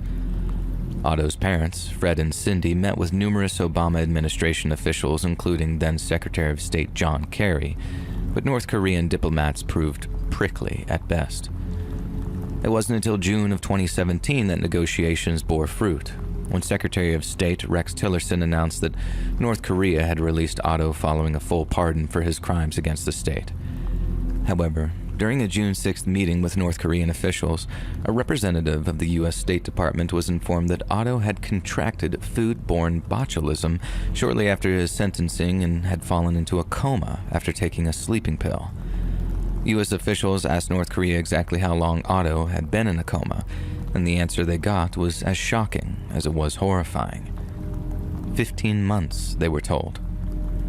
On June 13th, Otto arrived at the University of Cincinnati Medical Center, where medical staff tried to determine what caused his coma and if there were signs of recovery. Doctors soon determined that Otto was in a state of unresponsive wakefulness, more commonly known as a persistent vegetative state. He was able to breathe on his own and blink his eyes, but otherwise showed no signs of being aware of his environment. The medical director of the team which transported Warmbier back to the United States stated there was every indication that Otto had adequate medical care during his detention. However, the release of 2 scans showed extensive damage to his brain, which doctors believed was consistent with a cardiopulmonary event that caused the brain to be deprived of oxygen. It wasn't exactly clear what had caused such oxygen deprivation. There was no evidence of botulism, nor was there any evidence of torture or abuse, and scans of Otto's neck and skull were normal outside of the already identified brain injuries.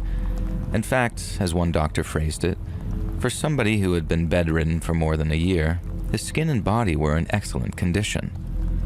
Otto's father held a press conference on June 15th, but declined to answer questions pertaining to his son's injuries. However, he did state that not only was he furious with the North Koreans, but he didn't believe a word they told him. There was no excuse for any civilized nation to have kept his condition secret and to have denied him top-notch medical care for so long, he said. Sadly, following a week of discussion with expert medical officials, Otto's parents made the decision to have his feeding tube removed, and he passed away at 2:20 p.m. on June 19th of 2017. He was just 22 years old. Otto's parents released a public statement thanking the hospital staff for all their hard work, while President Donald Trump at the time condemned the brutality of the North Korean regime. North Korea, on the other hand, claimed they were the situation's biggest victim, accusing the United States of a smear campaign while stating their treatment of Otto was humanitarian. A spokesperson for the communist nation said, "Although we had no reason at all to show mercy to such a criminal of the enemy state, we provided him with medical treatments and care with all sincerity on humanitarian basis until his return to the United States, considering that his health got worse." At the request of Warmbier's family, no autopsy was performed and only an external examination was conducted. Medical examiners came up with a variety of theories for what caused Otto's oxygen starvation, including blood clots, pneumonia, sepsis, or kidney failure. They also said it was plausible that sleeping pills could have caused Warmbier to stop breathing if he had botulism and was paralyzed from it. University of Cincinnati doctors found no evidence of botulism, yet several experienced neurologists asserted that Given the length of time before Otto's return to the United States, botulism could not be altogether ruled out. The U.S. coroner who examined Warmbeer's body after his death said that Warmbeer's body showed no obvious signs of torture, but the word obvious is doing a lot of heavy lifting in that sentence. Otto could have easily been subjected to advanced forms of water torture. In fact, some have theorized that being waterboarded too heavily was the exact cause of Otto's oxygen starvation. Many who asserted that Otto had been tortured in direct contravention of the coroner's reports were ridiculed by those who failed to take such methods of torture into account. But in 2019, a Korean-American businessman detained at the same time as Otto claimed he'd seen a young Western man, almost fainting, and being dragged across a hallway by investigators with his head and face soaked with water. This sighting might have taken place just moments before Otto fell unconscious, never to wake up again. Otto's funeral was held on June 22nd of 2017 at his former school, Wyoming High. More than 2,500 people showed up to say goodbye. He was then buried at Oak Hill Cemetery in Glendale, Ohio, where students tied ribbons on every tree and pole along the funeral procession's 3 miles route, all the way from the high school to the nearby cemetery. A week later, the United States government announced that it would ban American tourists from visiting North Korea, with Warmbeer's detention and death being cited as a contributing factor. In 2022, Otto's parents announced the creation of the Otto Warmbier Scholarship Fund, with his first recipient being North Korean defector Sa-Young Lee. Around the same time, Sa-Young Lee gave a talk at TEDx UCLA entitled Our Bubbles of Certainty, a Perspective from My Life in North Korea. It's a very poignant talk and one highly recommended to those who wish to know more about the Orwellian horrors of the Hermit Kingdom. Michael Kirby, chairman of the United Nations Commission of Inquiry on Human Rights in North Korea, once wrote that Otto's fate has become a metaphor, a kind of symbol, of a big story about thousands of nameless statistics locked up and oppressed in North Korea. They are voiceless, but Otto Warmbier speaks of their suffering from his grave.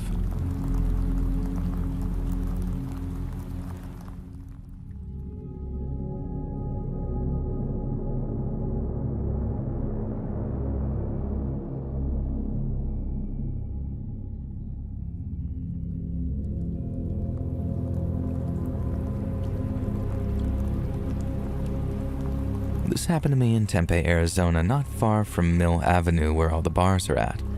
I was out bar hopping with a group of friends one weekend, having a good time, and I'd gotten pretty wasted. I have this terrible habit of wandering off and getting lost when I drink, and this particular night I had managed to get myself in a very dumb situation.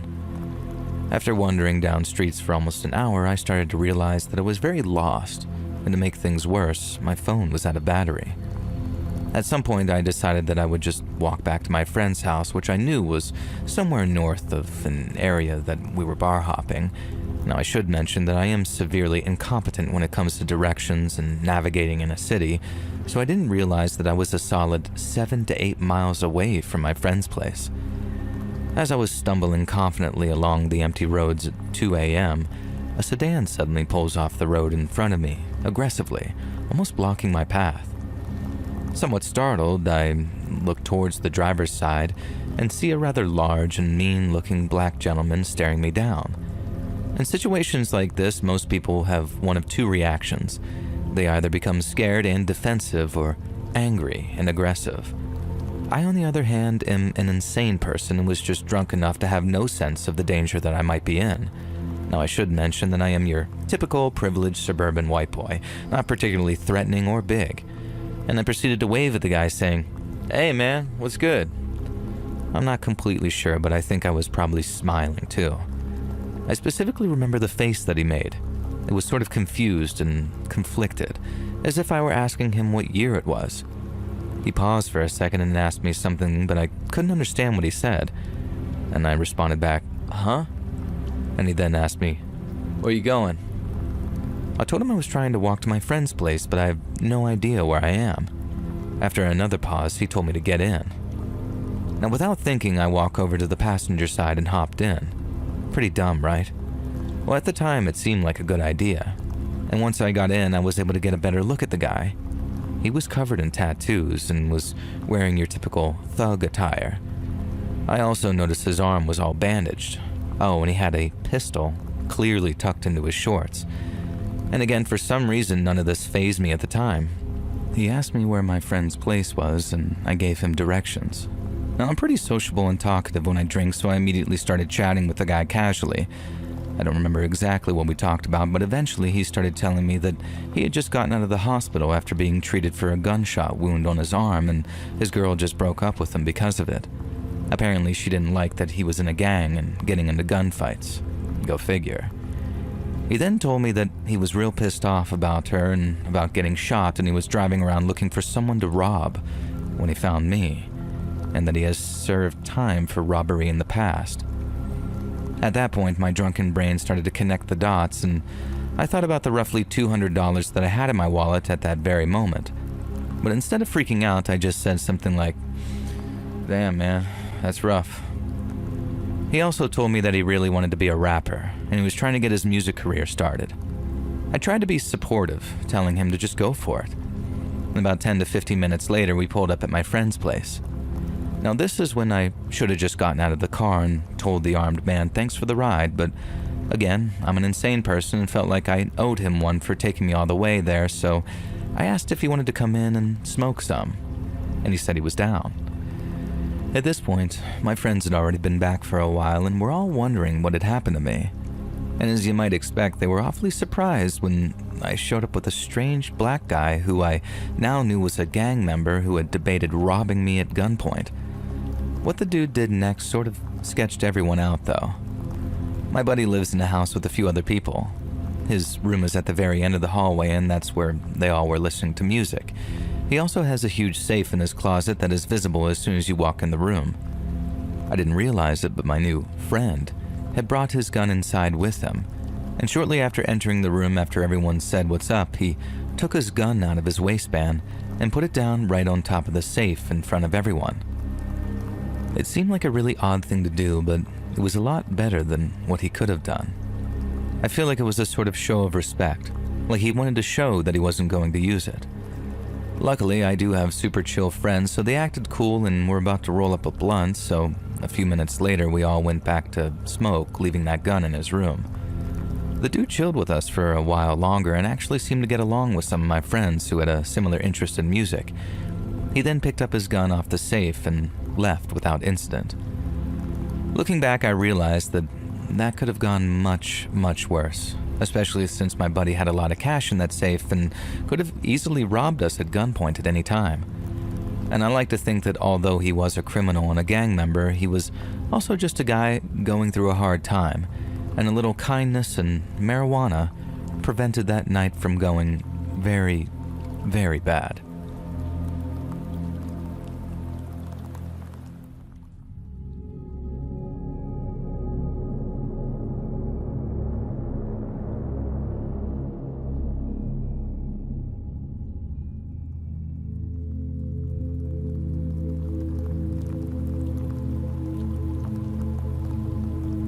Hi, let's read.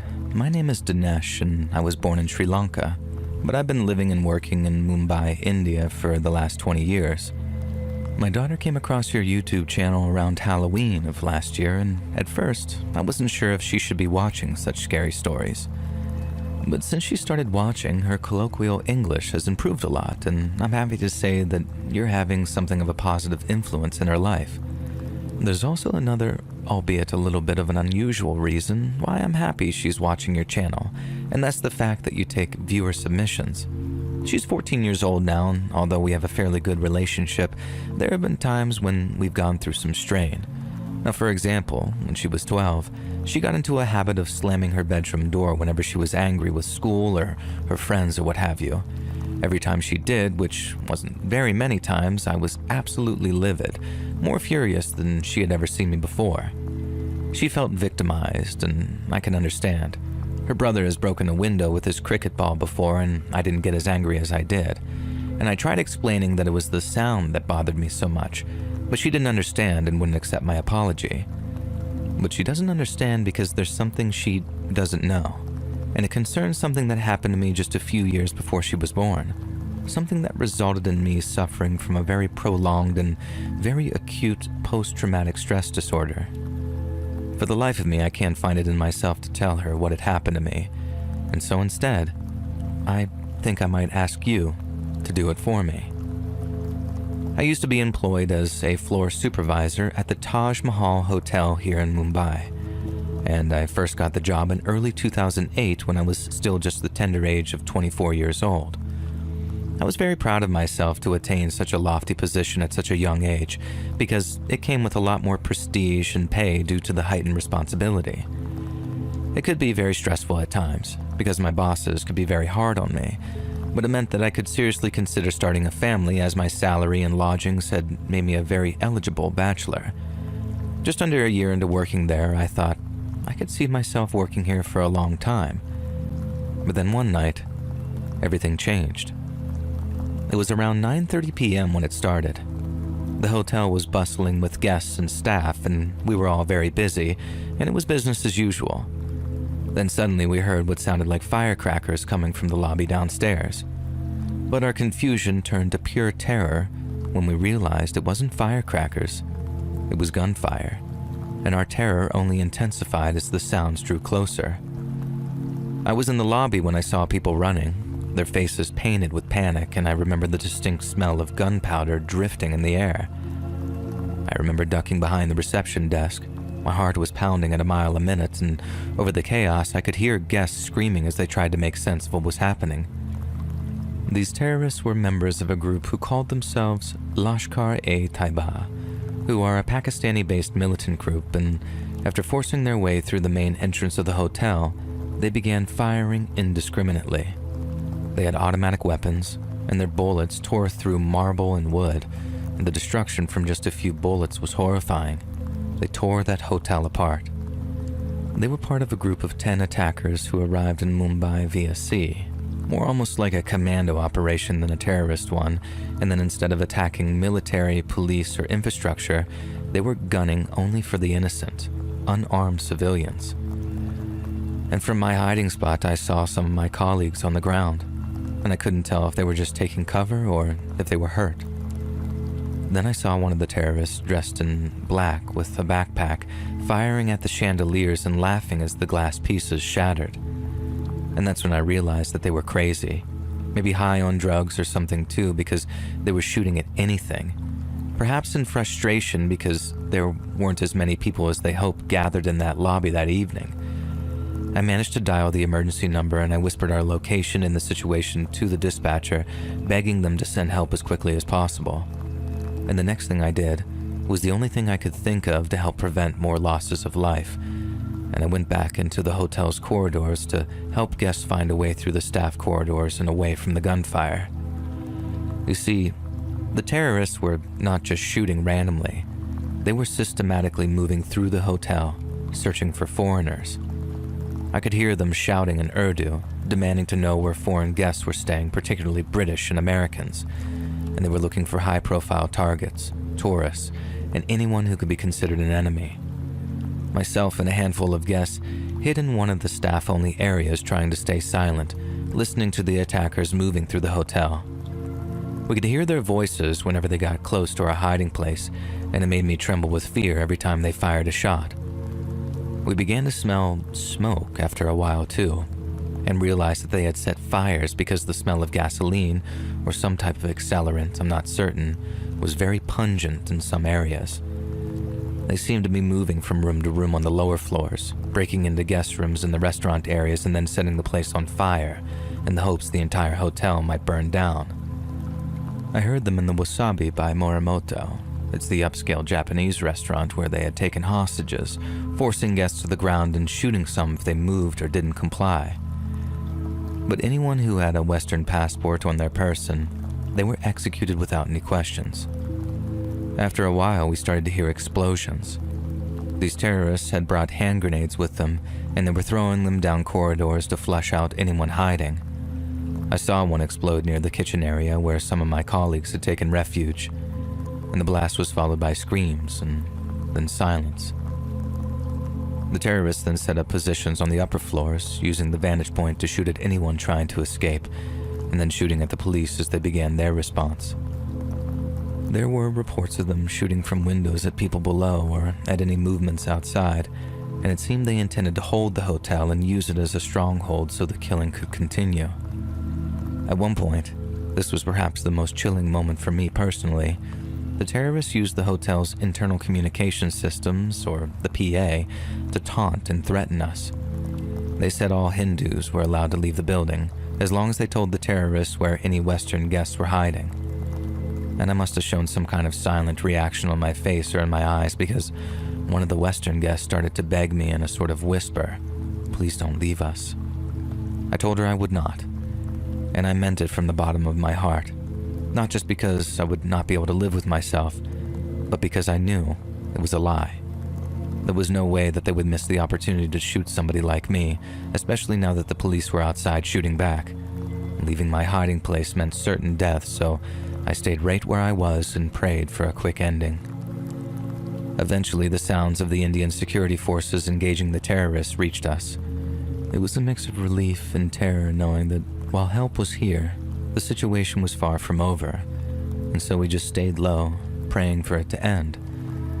When the shooting had finally stopped, we heard men speaking Hindi and English telling us to come out and that they were the police, and the relief that we felt was monumental, a feeling I will never forget. The once grand Taj was now a mess of bullet holes and blood and broken glass. I saw some colleagues that were injured, others I would never talk to again. The aftermath was a blur of helping where I could, guiding dazed guests to safety, and basically anything I could to delay my own emotional reaction. That was my way of dealing with it, being selfless, completely forgetting myself, because when I remembered it all, when I allowed myself to process what had happened to me, it was just too devastating. And the days that followed were filled with grief, and every time I tried to sleep, the nightmares would have me reliving the whole situation all over again. And the hotel, like the wider city, has healed, but the memory of that night has remained a constant in my life ever since, and the same is to be said for all those who have lived through those attacks. It was something I lived through, and I have talked about it with others, but I don't know how to tell my daughter why her father is the way he is. And so maybe, after this, she will understand why I got so angry when she slammed the door. It wasn't anger that she was seeing, it was fear, because that noise took me right back to the Taj, on what I thought would be my last night on Earth.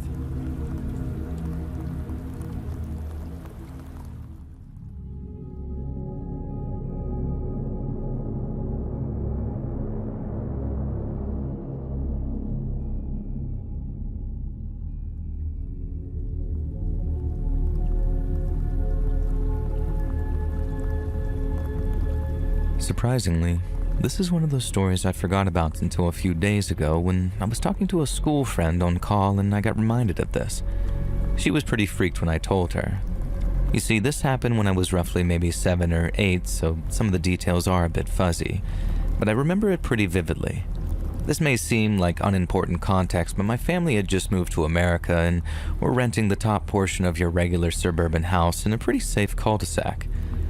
I had friends, they were triplets, about 3 or 4 houses down, not far at all, and every day I'd go hang out with them, and around 9 or 10 in the night, my older brother, around 11 or 12 I'd say, would make the 2-minute walk and come and get me and walk me home since I was pretty young. One night he came to get me as usual. The sun wasn't fully down, but it was getting pretty dark. We started down the walk as normal when he started casting glances over his shoulder. I didn't really notice until he shoved me hard away from the sidewalk and between 2 houses. Each house had a huge fence that separated their backyard, not ours though, and he made me crouch behind the fence. I remember being really scared but more confused since I had no damn idea what the hell was going on. More specifically, he was a pretty big prankster. Once he convinced me my older sister crashed her car into the ocean, so I didn't really believe him when he turned and said, "Walk behind the houses. I think someone's following us." Now, looking back now, he was probably trying to keep me calm. However, whatever calm was left in my tiny 8-year-old body was gone the moment that I turned around and looked. The man had followed us behind the houses, and he was just by the edge of a few houses down near a different fence line. He had a black hoodie on, with the hood up, black sweatpants, and white sneakers. I had pretty bad eyesight due to some health problems, but back then it was crystal clear, and I could see with horrifying clarity that his jaw was just hanging open, like he was just standing there with his jaw hung open. It was horrifying. I think now that I'm older, maybe he had some kind of medical condition that affected his jaw, or maybe he did crack, I don't know. But back then, I could have sworn on God that I was seeing some kind of demon. Now anyway, my brother, when he saw that I was looking and getting ready to freak out, he told me, just run, as fast as I can to our house. And we booked it. Neither of us looked back, but we were so scared out of our minds. And like I said, we only rented the top portion of the house, so the bottom, with a sliding door in the backyard, belonged to some other tenant. I don't remember if she was home or not, but I remember tugging that thing open and locking it as fast as I can, and when I looked up, he was there in the yard, a little away from the door, just staring at us, with that jaw. Me and my brother told my sister and my mother immediately. My father was away for a work trip at the time, but nothing came of it. Not until the day after. We went to meet my dad at his warehouse, which had a small live-in portion above it where we lazed around until he was ready to head home with us. Around dusk, he came up and told us that we might have to wait since the police were there. He walked us around to the back window of the small area to show us police officers all around the backyard area of the warehouses. There were a few in line and a white van parked on the grass by the edge of the woods. Like I said, I was pretty young, so I don't remember many details of what actually happened, but I do remember my dad, who hadn't been told about the day prior, telling us that they found a man and a woman in the van. The man, he said, had his mouth hanging wide open. He seemed really disturbed while telling me about the whole thing and wouldn't answer any more questions about the woman. Maybe she was dead, I have zero idea. I do know that they were arrested on trespassing charges. I don't know anything else, and I haven't asked about it. I doubt that he'd remember. It's been over a decade, and he's pushing 70, but it freaks me out to this day. I still can't believe it happened, and I don't have any answers for it. I talked to my brother briefly about it in hopes that he remembered more than I do, but all I got was a long tirade about whatever medical condition the guy probably had for his mouth to be like that. He's an annoying medical student now.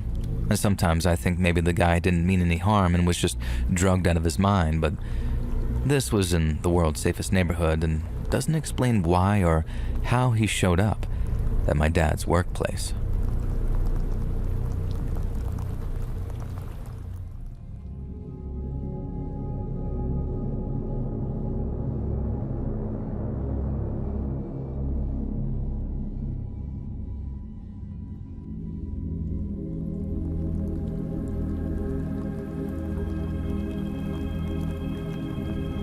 This happened over 10 years ago, but I still think about how close I came to dying. I was already with my future husband when I met his cousin, and we had a lot in common. We both struggled with addiction and anorexia. We talked on the phone and met up to eat and see a movie, but he kissed me in his car, so I decided it was best if we just stopped talking. I told my future husband about the kiss, and he was understanding. I didn't tell him that his cousin got extremely upset over me turning him down. Some time passed and we started meeting up as friends. Since we were both starving ourselves, we always went to the same place, but after a couple of times I felt like it wasn't healthy for either of us to meet up. He asked me to meet up one last time and I stupidly said yes. We went to our place and during dinner he was talking about his apartment and job, how happy he could make me. I got uncomfortable and asked him to drive me home. It was really late and instead of driving me home, he drove me to the forest preserve. It was pitch black because all the lights were off and I immediately felt uneasy. We were alone in the parking lot and I had a horrible feeling at this point that something was going to happen. He parked and turned off his car and then looked at me and said that we were meant for each other. I didn't want to upset him, so I just said that he knew that I was engaged and that we were just friends. He had a history of violence, so I was terrified at that point. He started getting really upset. And almost crying, he said that he loved me. Then he put his arm around my neck, and held his arm down really hard on the right side of my neck. His arm was around my neck and I'd been looking straight ahead when suddenly I woke up to a police officer at his window. He was asking if I was okay, and I was really scared and confused, and I had some vomit on my shirt and I'd wet my pants. He'd pressed down on my carotid artery for long enough that it actually knocked me out, and he was a wrestler back in high school. He was telling the officer that we were fine, and that I was drunk. He got a ticket, but I was too afraid to say anything because if he was arrested, my now husband's family wouldn't have blamed me, but that's what I thought in the moment. I said it was fine, but that I wanted to go home now. I thought if I said it in front of the officer, he would drive me home because he took our names and he wouldn't risk trying something else. So he drove me home and didn't say anything. I don't know if he was trying to kill me or just got so upset that he went way overboard. Regardless, he almost did kill me, and it really messed me up. A person doesn't vomit and wet themselves after a neck compression unless they almost died. And I told my now husband, but not right away because I felt like it was partly my fault for meeting up with him. I only saw him a couple of more times at the holidays and then he stopped coming. But he didn't dare speak to me after what he did. If that officer hadn't shown up, I don't know if I'd be here still.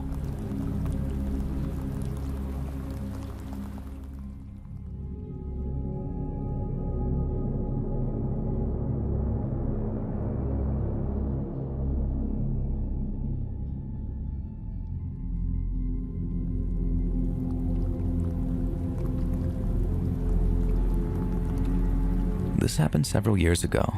While it may not be as scary as some of the stories here, it was definitely one of the most terrifying, bizarre encounters I've ever had. I'm 33 and I live in the rural Midwest. I was born and raised in my hometown, and with the exception of a few months of living with my father on the East Coast, I've lived here my entire life. I've become pretty acquainted with the majority of the back roads in my area. One such road is an old highway that no longer has the traffic of days prior to the construction of the interstate that runs through the town. It's a long and winding road that offers gorgeous scenic views during the day and a quiet escape from the city at night. Along this road is a small lot with no more than 10 parking spaces, 2 picnic tables, and a single trash can.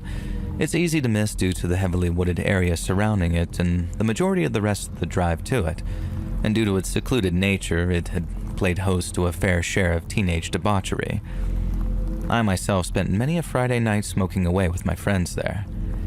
Needless to say, there were a lot of good memories attached to this place, and over the years, it's become one of my favorite spots to venture to when I need peace or solidarity.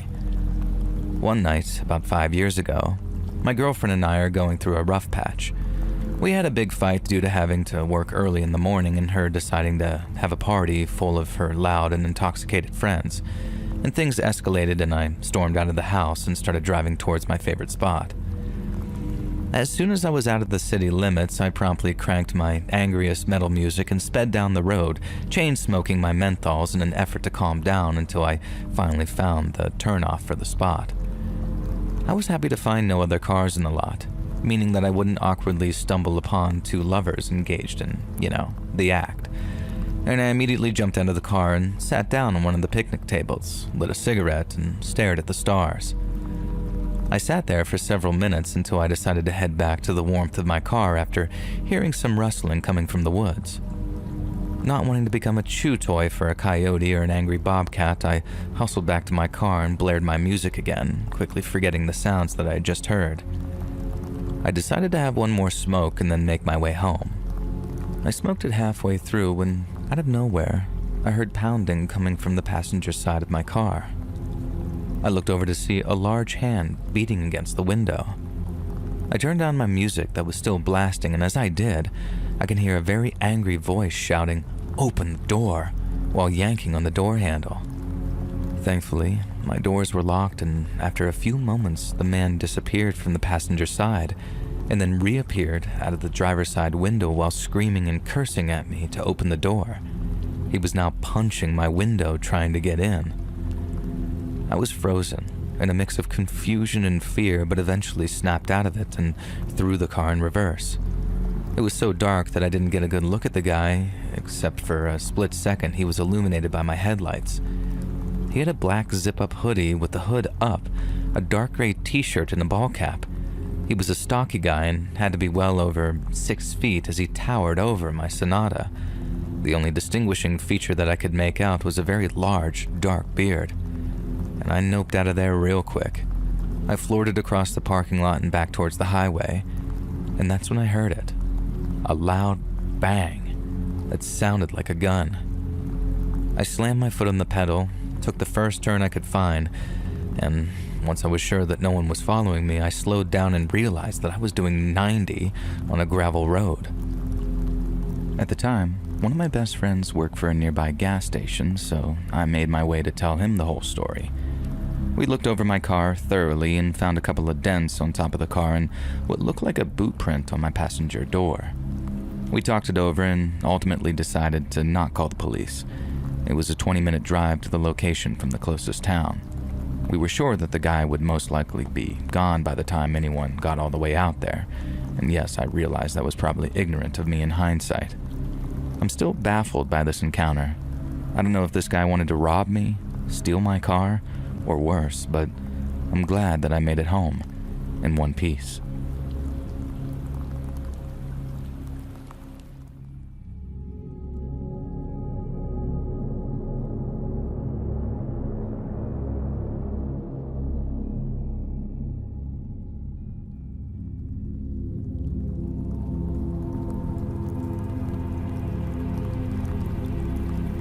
When I was a freshman in high school, Alyssa was my role model. Alyssa was a senior. She was so gorgeous, confident, smart, effortlessly stylish, and always owning the room. Back then, I was too shy to talk to her. Seniors are already pretty intimidating to freshmen, but Alyssa was next level intimidating because she was such a queen. I didn't expect anyone to see me the way that I saw Alyssa, but I was pleasantly surprised in my senior year. And in my senior year, I started finding cute little notes in my locker. I wasn't expecting that at all, but I was really flattered. The first one said, "You were beautiful in that dress on Friday." The handwriting was neat and simple with a cute little heart at the end. More notes kept coming in, always in fourth period too, and I got a note every week or two. I know they came during fourth period because I checked my locker before and after every class, and they were all very sweet, and they said things like, "Your smile lights up the hallway. You shine brighter than any star. Your homecoming photos are straight out of a magazine cover. So stunning." There were more notes that I don't remember. They weren't romantic or flirty, and they looked like things that I might have said to Alyssa if we'd ever spoken. I thought maybe they were from a shy underclassman girl, and I had my suspicions. I didn't tell anyone about the notes, though. I really didn't want my friends turning this into an investigation and embarrassing whoever was leaving them. And whoever was leaving these messages, I genuinely thought they meant well. Then in the second semester, my schedule changed. My last class of the day was upstairs near my friend's locker. My friend's last class was near my locker, and we swapped lockers. I forgot all about the notes until my 18th birthday. And that morning, my friend handed me a note that she found in my old locker, and it said, "Happy birthday, princess." At first, she thought the notes were meant for her since any of those compliments could fit her too. But when she realized that the birthday didn't match up, she put two and two together. And come to think of it, I don't think any of the notes ever said my name. I admitted that the notes had been happening all year, and I explained that I didn't want to make a big deal out of it. Then my friends launched their investigation that I had been worried about. All the girls in our friend group became detectives trying to solve this little mystery. And one friend, who didn't have a fourth period class, stationed herself by the lockers to survey that area. And it worked.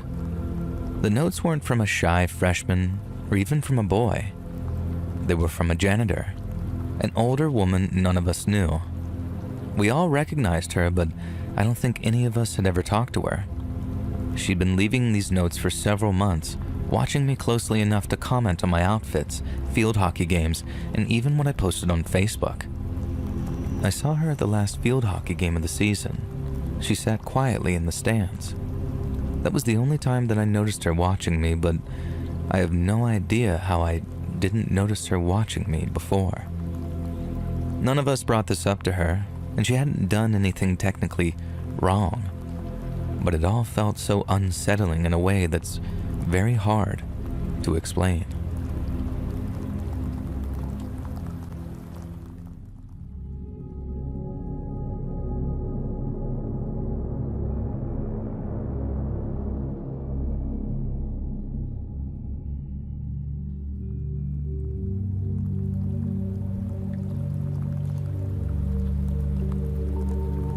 I was a young guy in college driving back to campus from somewhere when I ran out of gas.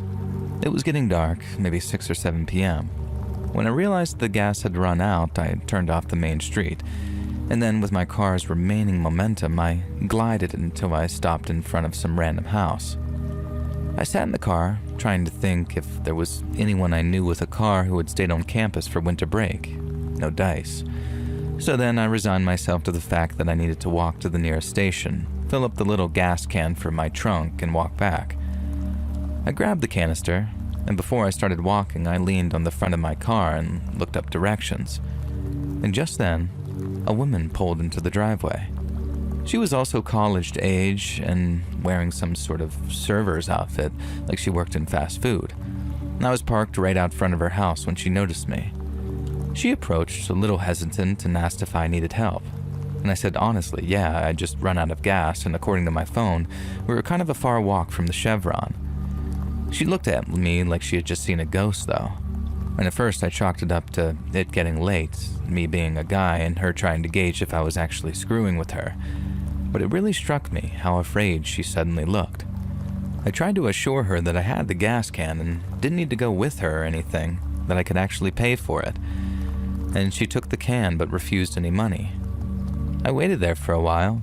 She came back, handed me the canister, and then just stood there for a second, and I could tell that she was deciding whether or not to say something. Then she just straight up asked, "Do you want to hear something weird?" "Of course," I said. And she says, "Today at work, I got this prank call, but it was a weird prank call and all that. It was just the guy on the other line kept asking me over and over, 'Have you ever run out of gas?'"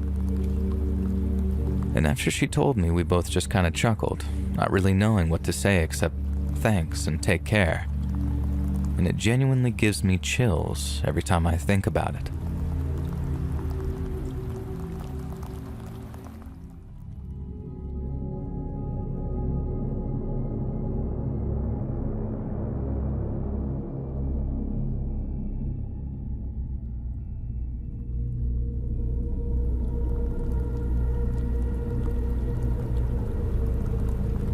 This happened about 10 years ago in an area between Seattle and Tacoma, Washington. My friend, we'll just call him R, and I used to regularly go to Tacoma to sing karaoke at a bar there. And to be honest, I don't think I've ever seen the city of Tacoma during the day. Now anyways, it's about 1 or 2 in the morning and we're heading back to Seattle and we have to stop for gas. He pulls over at this station and I'm buzzed and feeling good, so this creepy station doesn't even really register with me. As I'm sitting, messing with the radio, suddenly my door swings open. I only saw a flash of him because it was all blindingly quick, but he was kind of medium height, dark-skinned, like too much tanning that is, and had a blank stare and tattered clothing. I remember he had a black jacket too, like leather or something, but it was torn and holey. So here I am trying to pull the door closed, and I'm realizing this man is very strong. And he almost won the tug of war with me trying to slam the door closed, and if my adrenaline hadn't kicked in, I don't know. I do finally manage to get it closed after maybe only a few seconds and immediately start looking around for my friend, panicked and concerned and confused. R had already been yelling at the guy to get the F away from my car, and surprisingly, the man listens. R isn't the most intimidating looking guy or anything, but maybe the guy didn't want to cause a scene. I don't recall there being anyone else outside the station with us that night, but R was being very loud and forceful. So I'm watching the man walk away, and he's not looking back at us or making a sound that I can hear, which is what made this entire thing more unusual. R gets back in the car, and he's usually calm, but deadpan, like when you see something terrible but you're too scared to move. I look to see where he's looking, and he's looking at the creepy guy who's now facing us with that same emotionless stare, just watching us leave the pump and back towards the street. And my eyes are on him the entire time, too. We book it out of there, and that was the end of that. And to this day, I don't stop at a gas station at night at all if I can help it, unless another car is there or it's on a busy street.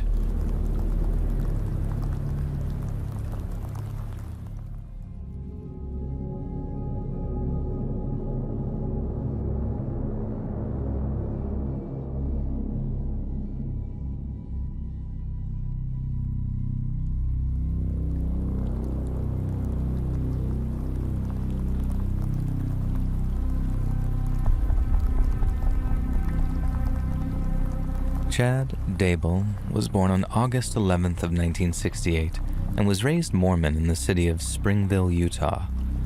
Following high school, he was accepted into Brigham Young University, but 1 year into his education, he applied to be a missionary, after which he spent 2 years in New Jersey. After returning to BYU, Chad graduated with a bachelor's in journalism and then went on to work as a copy editor for the Ogden-based publication, The Standard Examiner. In 1990, a 22-year-old Chad would marry a girl named Tammy Douglas, and the couple welcomed their first child into the world shortly afterwards. Outwardly, Chad was living the life of a clean-cut Mormon 20-something, but beneath the surface, he began to entertain some deeply unsettling thoughts and hobbies. For instance, while he was still a student at BYU, Chad developed an interest in cemeteries. It started as a part-time job, digging graves in the evenings after his studies were completed. But after a while, it seems Chad started to enjoy the act of digging fresh graves among those already occupied. Even after getting his copy editor's job over at the Standard Examiner, Chad maintained a second full-time appointment as the sexton of Springville Cemetery. He eventually resigned from his position in the late 90s, but only after becoming fixated on a new and very different kind of hobby. In 2001, Chad published One Foot in the Grave, a non-fiction book that chronicled his experiences working in cemeteries.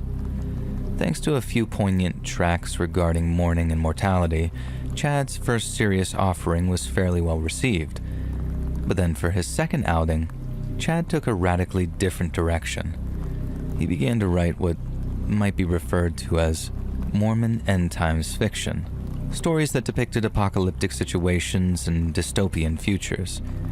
They often featured thinly veiled versions of his friends and family as protagonists, with recurring themes centering around supernatural voices giving instructions to his characters. When asked where he got these ideas from, Chad gave a very interesting response.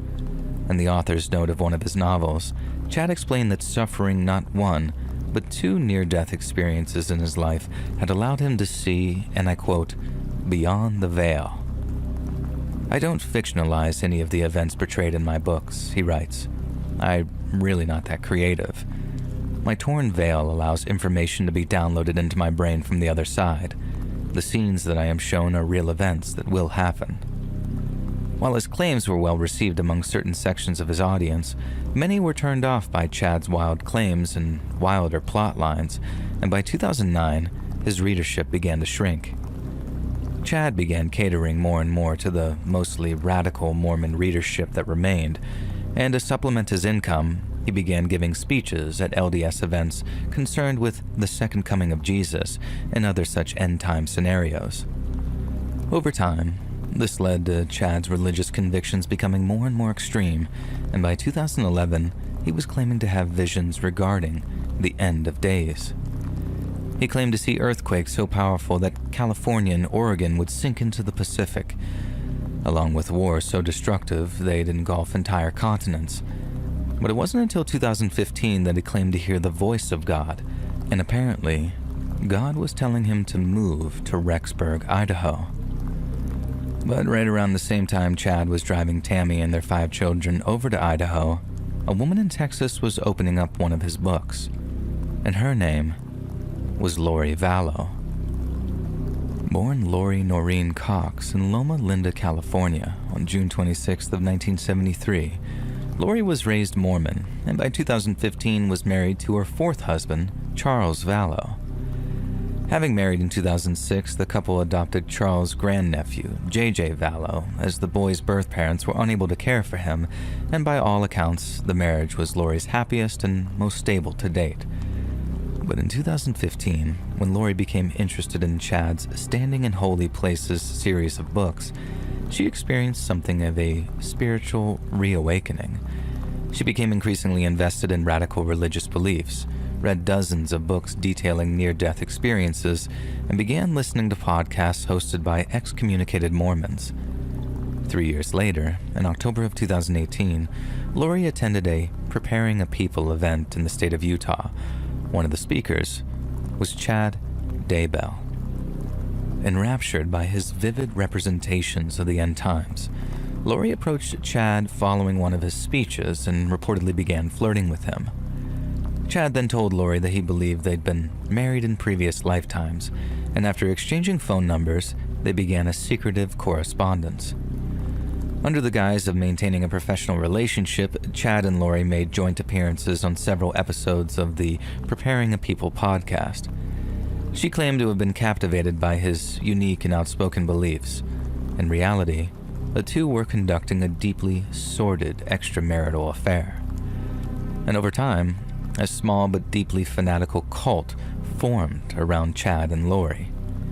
He christened their organization the Church of the Firstborn, before crowning himself its one and only leader. The group consisted of Lori and her brother Alex Cox, along with Lori's friends Melanie Gibb and Zulema Pastines, the latter of whom ended up married to Lori's brother. All had been raised as deep adherents to the Mormon Church, but on Chad's orders, they relinquished their beliefs with a chilling degree of relish. Despite being rejected by the mainstream Mormon Church, the concept of reincarnation played a huge role in Chad's belief system. He claimed to have lived 31 previous lives, some on distant planets while inhabiting the bodies of advanced species of xenomorph, and one inhabiting the body of St. James the Less, a figure from early Christianity. Lori, on the other hand, had lived a total of 21 previous lives, 5 of which she'd spent in the company of Chad, and one in which she inhabited the body of Mary French, the great-grandmother of the LDS's founder, Joseph Smith. They were sealed, as Chad phrased it, following their marriages in previous lives, and conveniently, this relationship superseded those of their earthly marriages. When follower Melanie Gibbs suggested that Chad and Lori should divorce their spouses, Lori told her that they were not permitted to, due to information they were receiving from, and I quote, the other side of the veil. Yet while Chad and Lori had no problem granting themselves a couple of heavenly hall passes, they were incredibly judgmental when it came to other people. Chad categorized people as either light or dark, depending on whether he associated them with Christ or Satan. But his judgment was far from arbitrary. He and Lori employed a uniquely elaborate scoring system, making people up for virtuous or saintly characteristics, and marking them down for morally dubious or outright sinful behavior. Those who scored highly were considered to be reincarnations of famous figures from Christian history, while those on the bottom end of the scale were considered to be possessed by evil spirits. If the group liked you and deemed you worthy of saving, they might perform what they referred to as a casting, a ceremony in which they try to cast away evil spirits through prayers and scripture readings. However, if the demons inside a possessed person were too heavily entrenched and thus impossible to exorcise, Chad and Lori claimed the only possible remedy was death. As you can tell, the passage of time saw Chad and Lori's beliefs become more and more extreme, and eventually, Chad began making apocalyptic proclamations and insisted the end of the world would come on July 22nd of 2020. He told his followers that he was guided by angels and could see hidden truths, while Lori claimed to be an exalted goddess, able to see the future and unconcerned with earthly laws. She became increasingly disinterested with her husband, Charles Vallow, and in February of 2019, she told him that she no longer cared about their marriage or their adopted son, JJ. Lori then loaded up her truck and disappeared for almost 3 whole months. When she finally returned home, she was confronted by her husband, and a vicious argument erupted. During the fight, Lori told Charles that he was possessed by the evil spirit of a man named Ned Schneider, and that this was the root of all the negativity in their marriage. But that's not all. Lori then told Charles that rather than a mere mortal, she was a living deity, assigned to carry out the work of the 144,000 on the occasion of Christ's second coming, which, coincidentally, was only 18 months away. There was much work to be done between that day and the date of Christ's return, and if Charles got in her way, Lori would murder him. The threat to his life prompted Charles to consider divorce, but ultimately, he decided not to give up on her. Lori was quite clearly suffering from severe mental health issues, and as her husband, it's reasonable to believe Charles felt a great deal of responsibility for her. But as the saying goes, no good deed goes unpunished. Right around the same time Charles decided to stick around and work on his marriage, his wife had stopped referring to him by name altogether. In secret text exchanges between Chad and her brother Alex, Lori routinely called her husband Ned, or Hiplos, the latter being the name of the demon thought to have possessed him. Lori told members of her small but fanatical cult that Charles had become a zombie, and that if he couldn't be redeemed through prayer and casting, there would be grave consequences. But before efforts to save his soul have even commenced, Charles Vallow discovered his wife's affair. Somehow, Charles managed to obtain the email address of Tammy Daybell, Chad's long-suffering wife. He drafted a long and heartfelt email informing Tammy of their spouse's infidelities after apologizing for the pain his revelation might cause. Shockingly, after reading through the email, Tammy Daybell simply deleted it and then blocked Charles's email address. Following a huge confrontation regarding the discovery of the affair, Lori left Chad's home to stay in Chandler, Arizona, with little JJ splitting his time between his parents. Then on July 11th of 2019, Charles drove over to Lori's home to pick up JJ, but upon his arrival, he was confronted by none other than Lori's brother, Alex. There was an altercation between the two. Charles retrieved a baseball bat from the trunk of his car. Alex Cox responded by shooting him dead. 16-year-old Tylee Ryan, Lori's daughter from her third husband, later confirmed that Charles did indeed arm himself with a bat, but had run back to the house by the time the shooting commenced, and couldn't provide any further insight into the moments before Charles' death. Incredibly, and most likely based on Tylee's testimony, no charges were filed against Alex, and the shooting was deemed to be self-defense. Neighbors reported that later the next day, they witnessed a very loud and very jubilant pool party at Lori's Arizona home. And by August of 2019, Lori had relocated her family to Rexburg, Idaho, in order to be closer to Chad. Upon her arrival, neighbors noticed that little JJ's behavior appeared erratic, and that Lori often left him outside to play alone, without adult supervision and for long periods of time. When confronted about this, Lori neglected to mention that young JJ was autistic, and instead told neighbors that he was, quote, her niece's drug baby. Just weeks later, Lori and her brother Alex took Tylee on a hiking trip to Yellowstone National Park.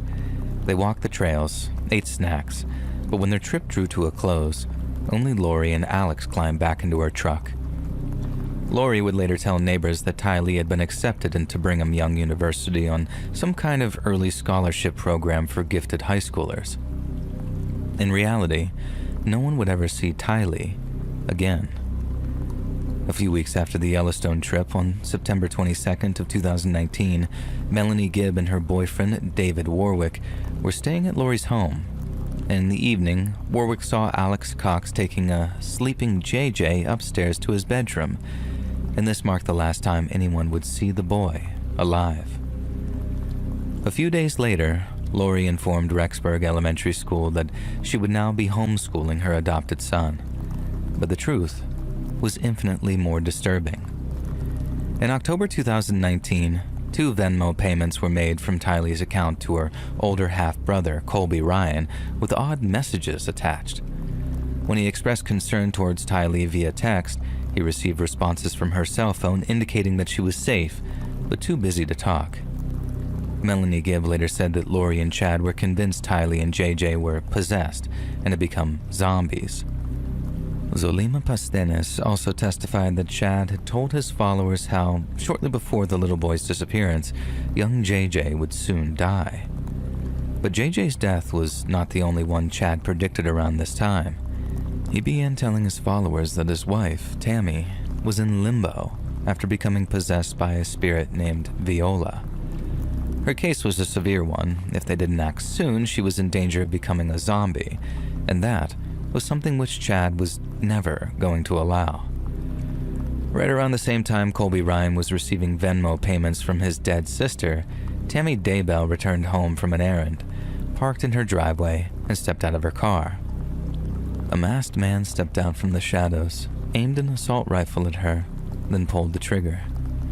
Tammy screamed, but her shriek of terror was the only sound to pierce the evening silence. The rifle had misfired. Tammy later told police that due to his mask, she had been unable to identify the man who attempted to shoot her. Police warned her to be much more vigilant and to report any further developments. But it was no good. 10 days later, Tammy was found dead in her home, apparently from natural causes. Chad claimed that she had retired the previous night with what he called a terrible cough, and that she tragically died in her sleep. He also mentioned that Tammy had been experiencing low blood pressure, seizures, and negative reactions with homeopathic medicines, though none of her medical records supported his claims. 3 days later, at Tammy's funeral, mourners found Chad's behavior extremely suspicious. The funeral came so soon, but it still felt so planned, one said. Others said Chad seemed businesslike, and that he didn't seem upset, and that he wasn't crying but was trying to cry. Mourners were then deeply perturbed when Chad referred to his late wife as lazy and not easy to live with during what was supposed to be a heartfelt eulogy. Chad's sister-in-law, Heather Daybell, thought his behavior verged on the bizarre and later stated that he just didn't seem upset. In the weeks that followed, Chad began introducing Lori to his friends and family. One of his neighbors, Alice Gilbert, described her first meeting with Lori as awkward, as despite the fact Chad had only recently buried his wife of 3 decades, he seemed remarkably happy. Gilbert observed that the couple was very affectionate, laughing and joking with one another, even as Lori explained how her daughter had passed away just 6 months prior. This marked the first admission that Tylee was deceased, but since Alice Gilbert was just a neighbor, she had no inkling whatsoever of the admission's sinister implications.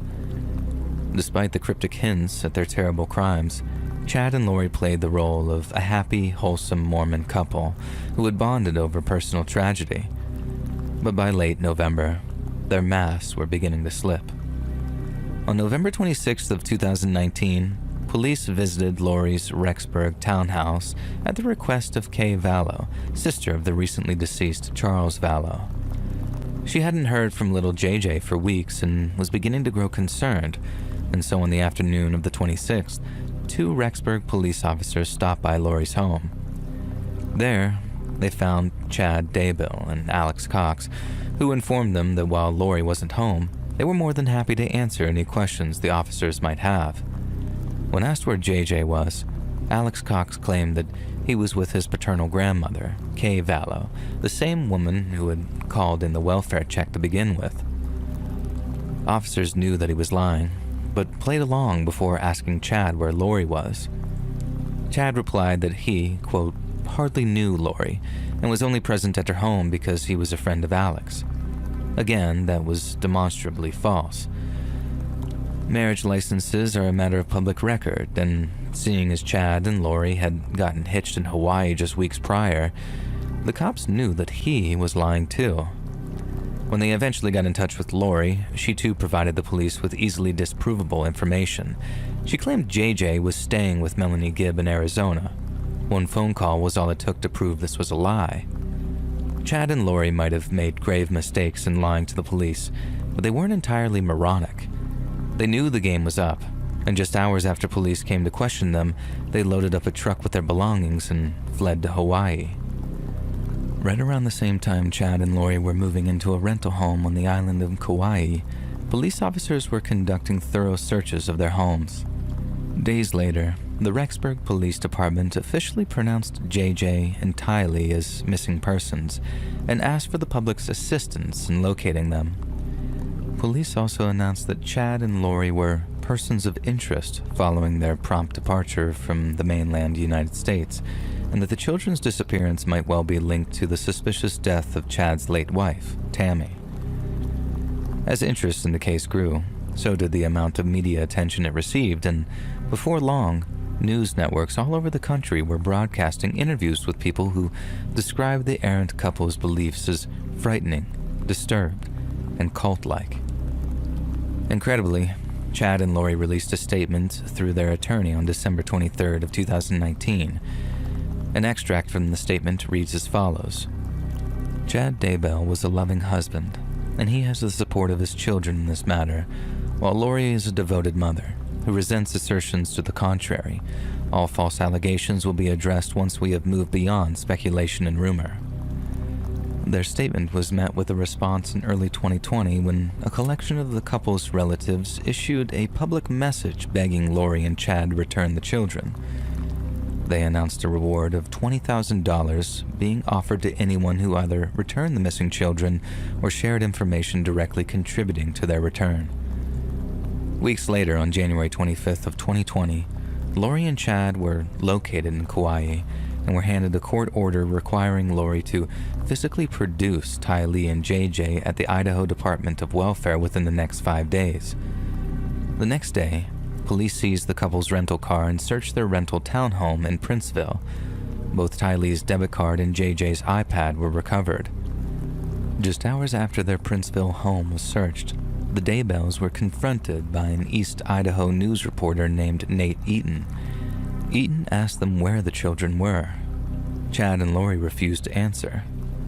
Finally, on February 20th of 2020, Lori was arrested by the Kauai Police Department before being extradited to Idaho. Her arrest prompted Chad to also return to Idaho, where he tried convincing his neighbor, Alice Gilbert, to put her home up for bond to get Lori out of prison. When she asked why, he told her Jesus had given him the idea. When Alice then confronted him on what he had said about Lori's daughter being dead, Chad gave a cagey answer about it being a custody issue and then promptly fled the scene. Months went by without development, until finally, in June of 2020, police found human remains buried in unmarked graves in the backyard of Chad's home. The bodies were located in an area the Daybells family called the Pet Cemetery, as it had been used to bury their cats and dogs. As the property was being searched, Chad phoned Lori in jail to warn her about the situation. Then, after police found and began to unearth the bodies, he tried to flee the scene. He was chased down, apprehended, and then placed under arrest for concealment of evidence. Days after the discovery of the so-called Pet Cemetery, police confirmed the human remains found on Chad's property belonged to the missing children, Tylee and JJ. Tylee's body had been burned, and her hands had been cut off, while little JJ's body was relatively undamaged, having been wrapped in plastic before being gently lowered into the makeshift grave.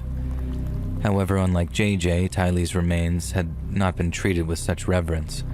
Her corpse was so decomposed and damaged that her cause of death could not officially be determined, while JJ's had been carefully dispatched with a plastic bag over his head and duct tape over his mouth, possibly after being drugged. Following the announcement that the children's bodies had been found, Chad Daybell was officially excommunicated by the Church of Jesus Christ of Latter-day Saints on the basis of his religious teachings, some of which were described as those of a doomsday cult.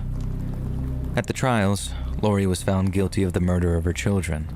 She received 3 consecutive life sentences for the murders and conspiracy, with an additional 2 life sentences and a 10-year term for grand theft to be served concurrently. She now resides at the Women's Correctional Center in Pocatello, Idaho. Chad's convictions came the following year when he was pronounced guilty on all counts, including murder, conspiracy, and insurance fraud. He was sentenced to death in June of 2024 and is currently being held at the Idaho Maximum Security Institution in Boise. If he's a man of conviction, and believes he'll be reincarnated on another plane of existence, facing the lethal injection shouldn't be too frightening for old 31 Lives Chad. But if those convictions waver, if his beliefs were merely a tool with which he could manipulate and murder without feeling an ounce of guilt, then it'll be a morbid comfort to know he faced the same mortal terror as those his victims did in their own final moments on Earth.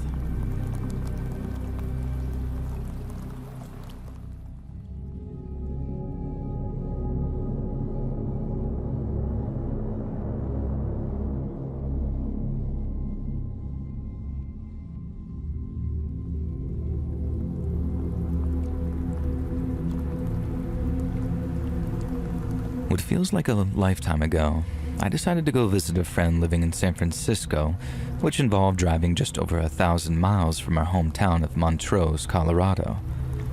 My plan was drive all the way through Utah in a single day, spend the night at the Holiday Inn in a little place called Ely, Nevada, and then drive the rest of the way to San Fran after a good night's sleep and a decent breakfast. Thankfully, I made it on time and in one piece, but that didn't mean that the journey went smoothly. It might sound funny, but I'd never been to Utah before the drive to San Francisco. It's less than 100 miles west of Montrose, but if I left town, it was usually to drive east to Boulder or maybe Denver. I knew eastern Colorado could be pretty desolate, but Utah was a whole other story. By the time I drove through a place called Delta, the landscape looked like something out of a sci-fi movie. The road had been nothing but a straight line through the desert for hours, and about 30 to 45 minutes past Delta, I realized that I messed up. I should have stopped for gas when I had the chance, and by the time I realized my gas gauge was creeping towards empty, I started to panic a little bit.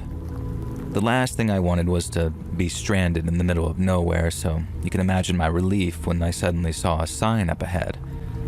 It was the first sign of civilization since I'd left Delta, a solitary gas station sign which read, "Last Chance Gas 5 miles." I thanked God out loud, not that I'm really a believer, but you get where I'm coming from. And then a few minutes later, I spotted what looked like a small town coming up on the horizon.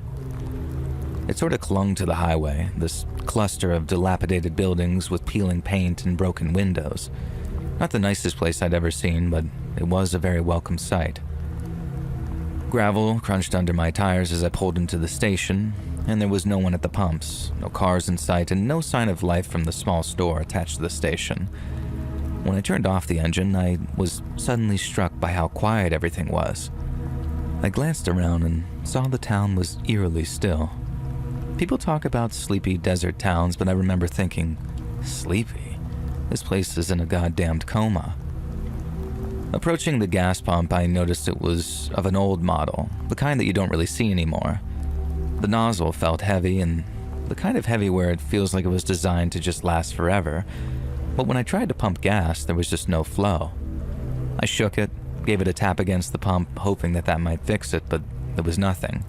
It was like the pump itself was just completely empty. Assuming that there was some trick to getting the pump to work that only the station's attendant might know, I went into the old gas station to look for some help. The door creaked when I opened it and a bell rang, sounding weirdly loud, and the place looked old, very old.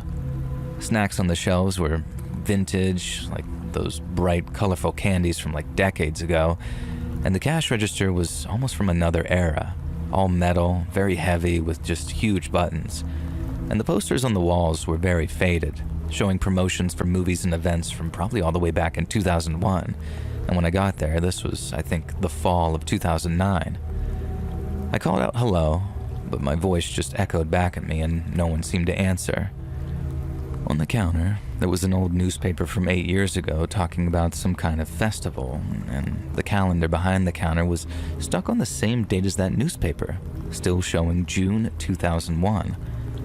And that's when I started to feel very uneasy. I went to check the back room, and the door was open a little, and inside was more of the same. There was a mug with what looked like old, dry remains of coffee at the bottom, a coat still hanging on the back of a chair, and a silent radio that was plugged in but not playing anything. I found a ledger with the last entry on the same day as the newspaper, and it was like everyone in town just disappeared on that day. I left the back room and saw through the window that the playground across the street was empty, swings moving gently in the wind, but no kids or adults around. Then on the way back to my car, I just felt this burning curiosity taking over my unease, and I decided to just look around a little more in the town before I drove off. Every door I tried was locked and every window was dusty with grime and soot, like no one had been there for a long time. In one house, the door was slightly open, and inside it was like whoever lived there had stepped out of their house in the expectation they'd be back in mere minutes, but they'd never come back. A book was open on a couch. There was another glass of dried something with dead mold clinging to the rim of it, and upstairs, a kid's room had toys scattered on the floor like play had just suddenly stopped and never resumed. I knew that I shouldn't have been in there, but I just had to check. And after I backed out of that kid's room, two thoughts were going back and forth in my head. The first being, just what in the hell was I thinking walking around a total stranger's house? It was like I came to my senses thinking, what if all of these good but slightly untidy folks are at a county fair or something, and some psycho, me, is just wandering around their homes?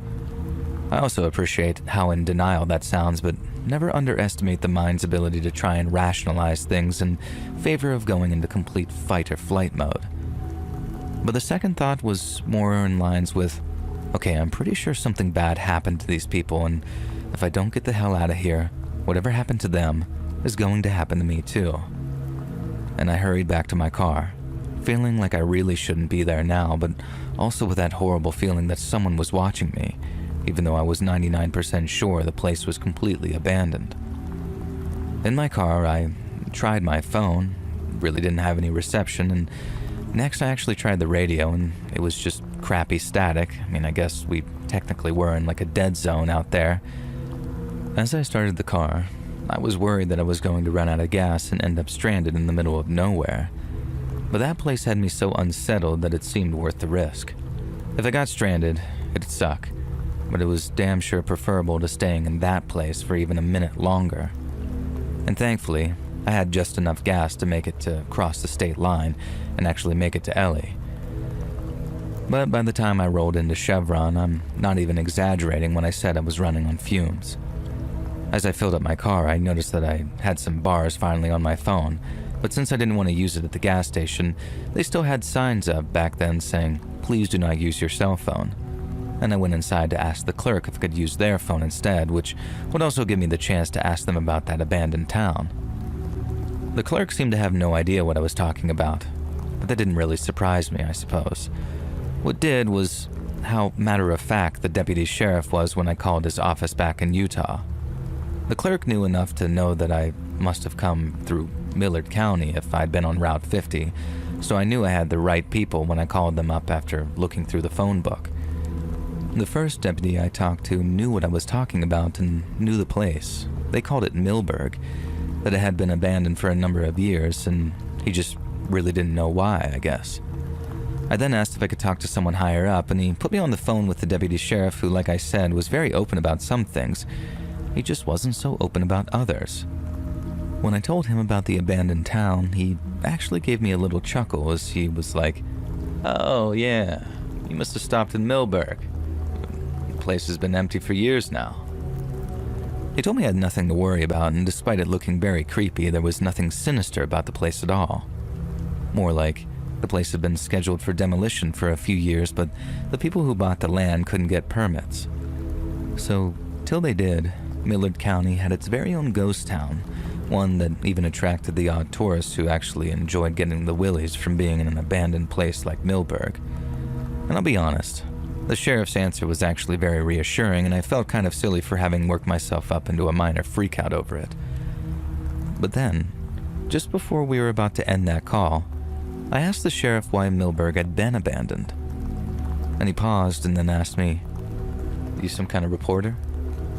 And when I told him no, he said if I wanted to talk about it, I was more than welcome to stop by their office over in Fillmore, and he was much more comfortable talking about it face to face rather than over the phone.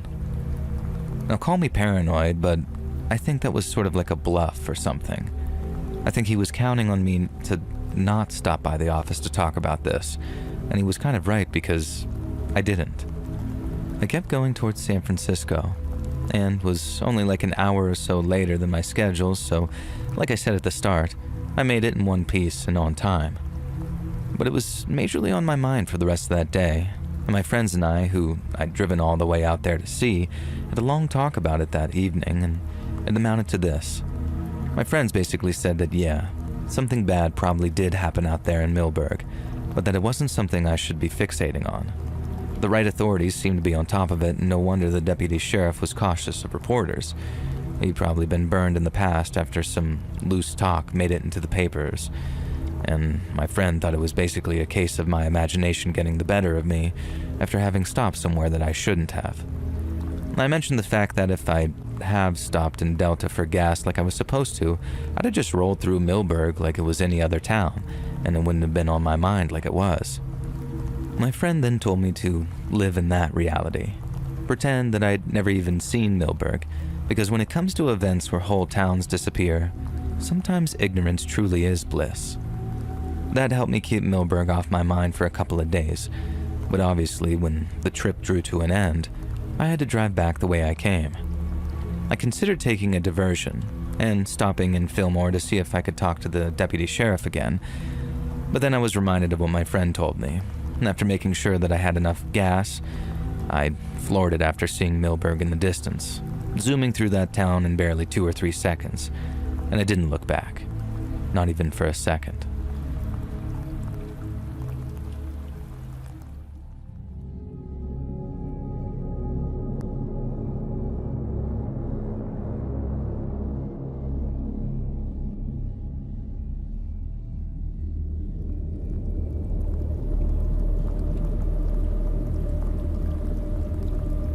My name's Darren. I'm from Cornwall, and I don't know if this counts as a scary story in the traditional sense, but it scared me, so maybe it'll scare you too. So basically, a few years ago, I found out that an old schoolmate of mine had become the youngest ever person in the UK to be convicted of being a terrorist. The police raided his mum and dad's house back in 2019 and nicknamed him after they found instructions on how to make bombs. He went to court over it, but managed to dodge prison time because of how young he was when he downloaded the instructions. The local paper said that he was a neo-Nazi, and I'm not disputing that because apparently the old Bill found all sorts of Hitler stuff when they raided his bedroom. But when I looked into it myself, there was way more to it than that. When I first heard about it, I read every single article about it that I could get my hands on.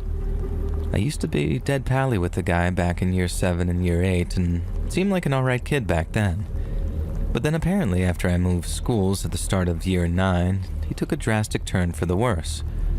The whole thing hit really close to home, so you can imagine I wanted to know as much about it as I possibly could, mainly because I wanted to know what had gone so wrong in the guy's life that he thought about making bombs.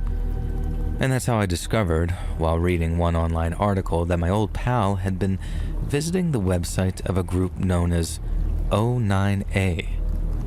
And the article kind of glossed over any details on the group and stated that they were neo-Nazis and just moved on. But like I said, there was a lot more to it than that. Having read a lot about various UK neo-Nazi groups while researching my old pal's arrest, the name O9A jumped out at me immediately because I've never heard of it before. I read all about the National Front, National Action, and the likes of Combat 18, but never anything about a group called O9A. So out of sheer curiosity, I decided to do some research on them to see what my old pal had gotten himself into. Then from the moment I plugged the name into Google, I think my jaw stayed on the floor for the whole time. O9A stands for the Order of the Nine Angles, and that's angles, not angels. And to put it in the simplest terms possible, they're Nazi Satanists. They want to tear down society which they think is controlled by Jews and build a new one based on paganism and a sort of survival of the fittest mentality. One of their big beliefs is human sacrifice, which they think will speed up the downfall of civilization. But they're not all talk when it comes to actually inflicting suffering and things like that, as I found out for myself when I looked them up.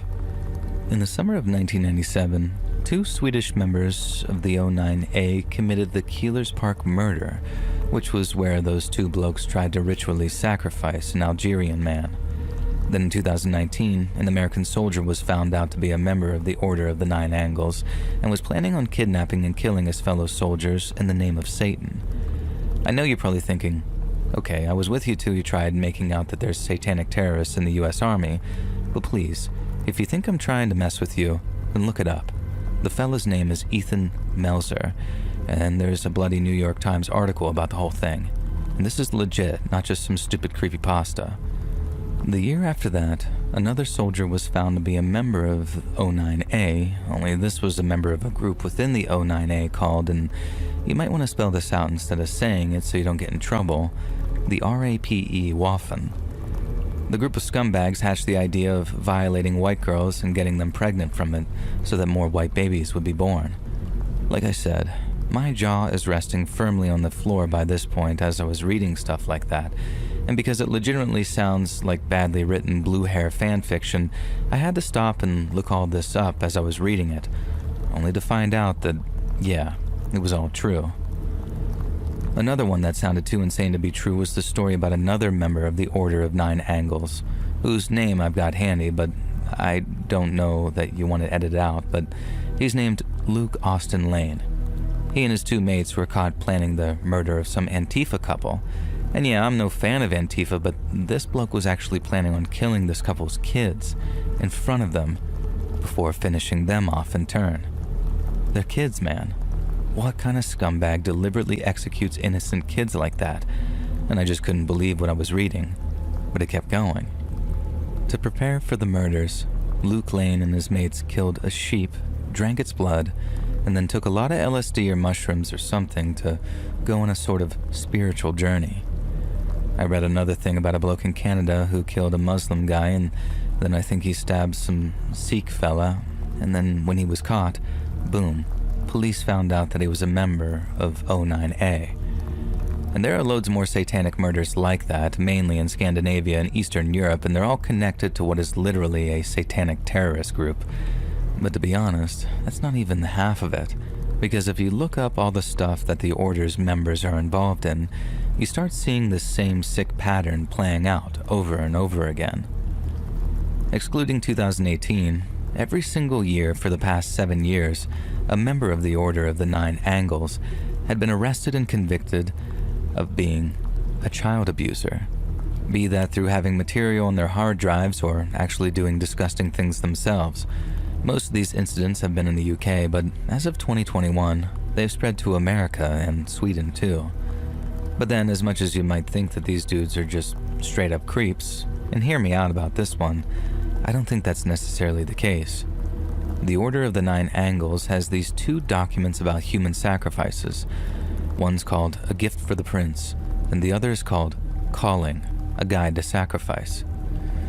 Most of their literature is absolute garbage. Like, it's legitimately difficult because of how much jargon and inside language they use, but there's one bit that really stood out to me. Something that makes me think that all the CSEM stuff is basically part of their ethos. The Order says that human sacrifice isn't just confined to killing people. If they were burning and decapitating people every week, they'd all be caught in no time, right? Well, to continually propagate human suffering without overly alerting the authorities, the Order distributes CSEM as a way of sort of feeding evil, if that makes sense. It sounded wild to me at first, too. I can promise you, but the more I read and the more I thought about it, the more it all started to make this sort of horrible kind of sense to me.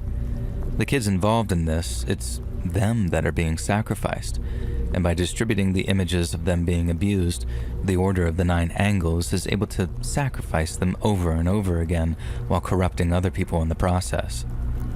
Again, I know this sounds too insane to be true, but here's yet another example of it happening back in 2020. In April of that year, Russian police raided the homes of a group suspected of, and this is a direct quote from the Russian website Now, incitement to murder due to religious and racial hatred, and criminal activities against women. I think they thought that these dudes were just neo-Nazis, but during the raids, they found the men were members of a Russian-based chapter of the 09A called Legion Av Satan. Turns out one of these lads had burned down a really old church someplace, and it was never solved until they found photos of him setting it on fire in his house. But that wasn't the worst part of it. As I was reading about this group, I remember thinking, okay, well, at least these lads weren't pedos, but then lower down the article from the Russian website, I saw that they were. They had been grooming kids in this place, Krasnodar, where they lived, and were trying to get them into underage prostitution. And I imagined that they were going to profit in some way from it. But that's not the point with these Order of the Nine Angles people. It's about suffering. It's about the suffering of innocent people. And that's what they trade in, and it's because human suffering makes Satan more powerful, so they say. It has to be a specific kind of human suffering, though. The kind that doesn't improve a person. Things like grief, severe physical pain, or the lifelong mental scarring that comes with being abused at a really young age. And I'm sure you'll agree, the Order of the Nine Angles rabbit hole makes for some of the worst stuff you've ever heard, and by the time I'd finished reading about it, I was in two minds about my old mate not getting any jail time. He was 14 when he got into that order, 16 when he was arrested, so yeah, I can put that down to something a stupid teenage boy would do. But the order is no joke, and the fact that he had some of their human sacrifice documents downloaded on his computer was very worrying. I'm not saying that we should lock everyone up who does or says something silly on the internet, but reading through all the O9A stuff makes me wonder if a mistake hasn't been made. And I hope my old mate turns a new leaf, and it was all just a silly phase to him. I mean, he's definitely sorry that he got caught, because I know for a fact that he's got all kinds of restrictions placed on him. And don't ask me how I know. Everyone knows everyone in Cornwall, but I know he can't go on certain websites or talk to certain people, and if he does, he's in serious trouble. That'd definitely have me thinking I've made a mistake here, and I really do hope that he sees it that way, because honestly, the alternative is bloody well terrifying, isn't it? If he cracks on with life and it becomes something daft that he did back when he was a lad, then good on him.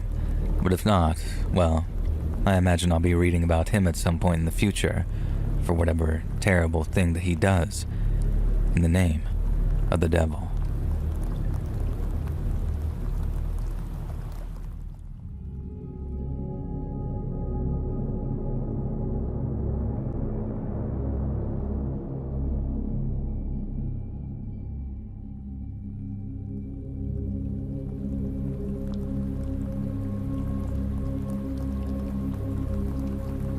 I used to do a lot of urban exploring out of Chicago, and me and my crew ticked off a lot of places over the years. There are the big grain silos in Pilsen, left empty after a big explosion, and then near Joliet there's an old prison with cells and chapels now open for tours. In Gary, Indiana, we saw this incredibly beautiful but decaying church. Then, under Chicago, there are old freight tunnels, mostly closed off now, that were anything but beautiful. The old Chicago post office was huge and empty for years, and there's the old Cook County Hospital, now becoming a hotel, but once a place right out of Silent Hill. But then, after a while, we started looking further to hit up places that we hadn't been before, and that's when we heard about a place in the middle of nowhere over in Iowa called Buckhorn. Back in the 1900s, Buckhorn used to be a pretty prosperous place because of the big creamery that they had in town. It used to turn out hundreds of tons of butter a week, and it employed almost everyone in town. But then, when rising costs forced the creamery to shut down, it meant just about the whole town was suddenly out of work overnight. And with no jobs, people started leaving, one family at a time. Then I think by the 80s or early 90s, the place was just a total ghost town. We did some research online, mainly using Urbex forums where others would post about their experiences, and drew up a list of places we wanted to visit. There was obviously the old creamery, which was huge and falling apart, but there was also the abandoned church and cemetery we could take a look at, along with a handful of other places too. It looked like a great place to explore. The only drawback was the 4-hour car ride, and since it was late October when we got the urge to visit, it meant starting the journey at the crack of dawn if we wanted to hit up all of our chosen spots before it went dark. So, one day in early November, we loaded up my friend Mike's van, and then we drove off down Highway 64 in the direction of the Iowa state line. The weather was miserable when we hit the road, A cold, gray Saturday morning that I'd much rather have just spent in bed.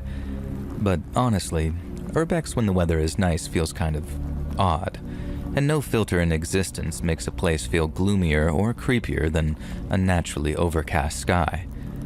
And on top of that, the prospect of hitting up a brand new place kept us so excited that we didn't mind that the heating in Mike's van was completely broken. And besides, each of us was dressed for the Arctic, so the cold was at the back of our minds as we got closer and closer to Buckhorn. When we arrived, the town was exactly as you'd imagine, empty and silent, with buildings that looked like they'd crumble if you so much as looked at them for too long. The streets were overgrown with weeds, and apart from the sound of the wind whispering around the abandoned buildings, it was completely silent. We started at the old schoolhouse, a building that seemed to sag under the weight of its own rotting structure, and inside, the air was musty and dank, and there were leaks almost everywhere from the previous day's rain. How the place was still standing was beyond me, and I was way more worried about it coming down on our heads, even after I saw what was written on the chalkboard. Mike pointed it out at first, directing us into a classroom that had the word "danger" written on the chalkboard in big white letters with an exclamation point. Mike was smiling when he showed us, and it got a little chuckle out of me too. You see a lot of that kind of spooky graffiti around well-trodden urbex sites, and it's usually a little more creative than just danger. You pay attention to official-looking signs and warnings about unstable structures or active power cables and all of that, but when it comes to stuff like "Abandon hope, all ye who enter here," or "Pennywise's lair," you tend not to take it very seriously. And we figured the danger on the chalkboard amounted to some other urbexer's tag, like an unsettling way of saying, "I got here first." But these days, I think that graffiti was much more significant than we first imagined. We moved on to the other classrooms, checking the chalkboards for more messages, but there was nothing. And I remember the desk being covered in a thick layer of dust, and after wiping at some of it with his glove to see just how thick it really was, Mike started playfully chasing us around and threatening to wipe that grime on one of our jackets. And that's when I first noticed something was off with our friend Tom. He was usually the most enthusiastic of us. His camera was always ready, his curiosity was boundless, but that day, he seemed tired and distracted, almost like he was in some kind of daze. He barely reacted as Mike came at him, and when he did notice what was on his finger, he didn't really even find it funny. He just snapped at Mike. Not overly harshly or anything, but we knew that the joke was over and moved on from the school to the general store. The shelves were still stocked with cans made by brands that we'd never heard of, and some of their labels faded so badly that we could barely read them. Tommy stayed quiet as we walked the aisles, which, again, was totally not like him. By the time we got to the old town hall, his behavior had gotten even weirder. He seemed like he was muttering to himself, his eyes darting around like he was seeing things that we couldn't. Then suddenly, Tommy reached up and just started clutching his nose. Blood poured out, dark and thick and staining his gray gloves, and he looked scared. We tried to help, but he backed up and held out an arm like, "Get the hell off of me." And his nose was bleeding so much that one of us actually asked if Tommy was good to keep going. But the idea seemed to just irritate him even more than his nosebleed did. He said we hadn't driven all that way to just turn around and leave over a nosebleed, and in the moment, I appreciated how unselfish it sounded. No one wanted to just leave, not if we could avoid it. So as Mike went into his pack to get our first aid kit so Tommy could stem the blood coming out of his nose, I wandered off alone towards the old sheriff's office to take a look around. It looked much like I had imagined it to at first. Reception area, back office, hallway leading to what must have been cells of some description. It wasn't immediately visible from the front door, but the second I turned the corner into the reception area, I saw it. In huge black letters, daubed in what must have been spray paint, were the words, "If you bleed, leave Buckhorn and never return." The sight of it sent literal shivers down my spine immediately, and I ran back to tell the others. I told them that we had to leave, but again, Tommy objected. And I started to explain that what I'd seen written on the wall of the sheriff's office, and as I did, Mike and the others started to listen. But I still only got a couple of words out before Tommy went nuts and started screaming at me. He says something like, "How many times do I have to say it? We're not leaving, all right?" Then as he started walking towards me, still yelling, others jumped in to hold him back, thinking that he was about to punch me. We worked to calm him down, and it kind of seemed like we did at first. But then, when I look back on it, I think that's when that weird kind of fatigue started to set in. We basically managed to drag Tommy back to the van after he stopped struggling because we were convinced that he was going through some kind of medical emergency. He offered to take him to the hospital, but all he wanted to do was go home. The drive back was just quiet and very tense. Tommy's nosebleed had stopped, but he was very pale, and his breathing shallow, and he passed out before we even hit the highway, and his body was just limp against the seat. We tried to wake him when we got back to town, but he was unresponsive, barely stirring even when we shook him. The fact that he even showed signs of life was a huge relief. Then, when we finally got him to his apartment, Tommy was acting like someone recovering from some deep sleep, very groggy, very confused. And we just left him to rest. And we asked his mom and sister to keep an eye on him after telling them what had happened, but we were all very shaken by what had taken place. The image of that warning on the wall, the nosebleed, and the fear in Tommy's eyes, it just all played over and over again in my mind. And lying in bed that night, I couldn't shake off the unease of what we'd seen.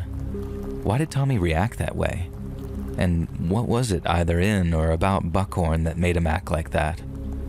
The warning in the sheriff's office was very clear, but its implications were terrifying. Was it some kind of chemical exposure?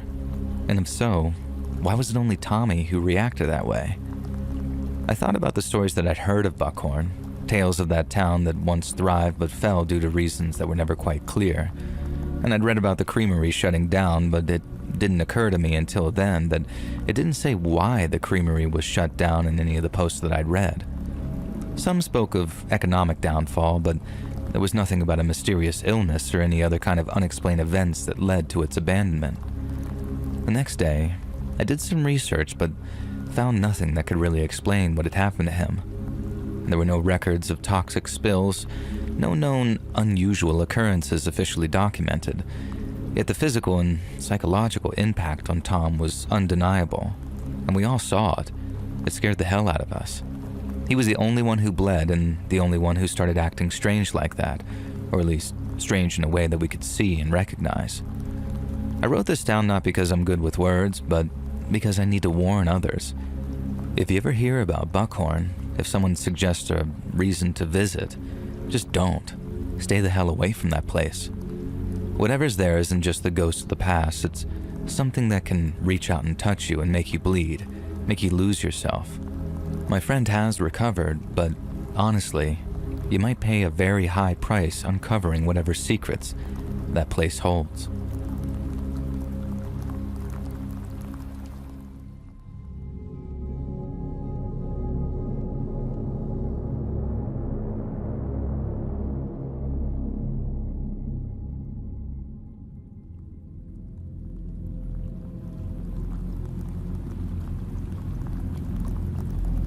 When I first heard about NXIVM, or Nexium, it was through a friend who had attended one of their executive success programs.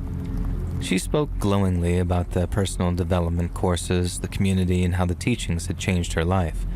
The promise of self-improvement, leadership skills, and the allure of being part of an elite group of thinkers and doers was intoxicating, really.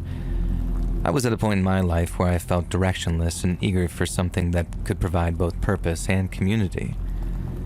I attended my first Nexium seminar out of curiosity and was immediately drawn in by the sophisticated jargon, the sense of exclusivity, and the charismatic leadership of Keith Raniere. The courses were expensive but promised rapid personal growth, which seemed like a fair trade at the time. The workshops were intense, filled with long hours of introspective exercises, group discussions, and what they called ethical training. It all felt like a step towards becoming a better version of myself. Now, over time, I became more deeply involved, moving up through the ranks of their curriculum. I met many intelligent and successful people who seemed genuinely transformed by their experiences, I was part of a community that celebrated personal empowerment and seemed to shun conventional societal norms in favor of a more enlightened approach to life. The jargon, terms like ESP, Executive Success Programs, EM, Ethical Movement, and Vanguard for Raniere himself, gave us a sense of belonging to something special, almost like a secret society. The structure of NXIVM was intriguing too. It was hierarchical. The inner circles where you could move up by demonstrating loyalty, financial investment, and adherence to the teachings. There was always another level to achieve, another course to take, another way to strip away your limitations. This constant push for more was disguised as personal growth, but was really a tool for control, something I didn't fully grasp at the time. I recall the first time that I met Keith Raniere, or Vanguard as he was called by his followers. He had this aura of omniscience, like he could see right through you to your core issues. His talks were mesmerizing, filled with philosophical insights and psychological tricks that seemed to elevate your understanding of the world.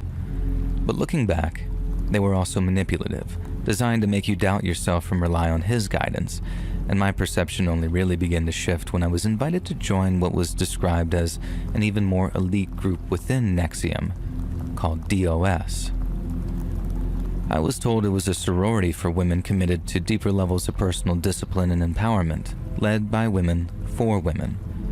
The secrecy and the promise of an even higher level of personal evolution was intriguing, but the initiation into DOS was unlike anything I had experienced at NXIVM before. It was here that the facade began to crumble. I was asked to provide collateral, sensitive personal information or compromising photos as a sign of trust and commitment. This was justified as ensuring my dedication to the group's secrecy and my personal growth.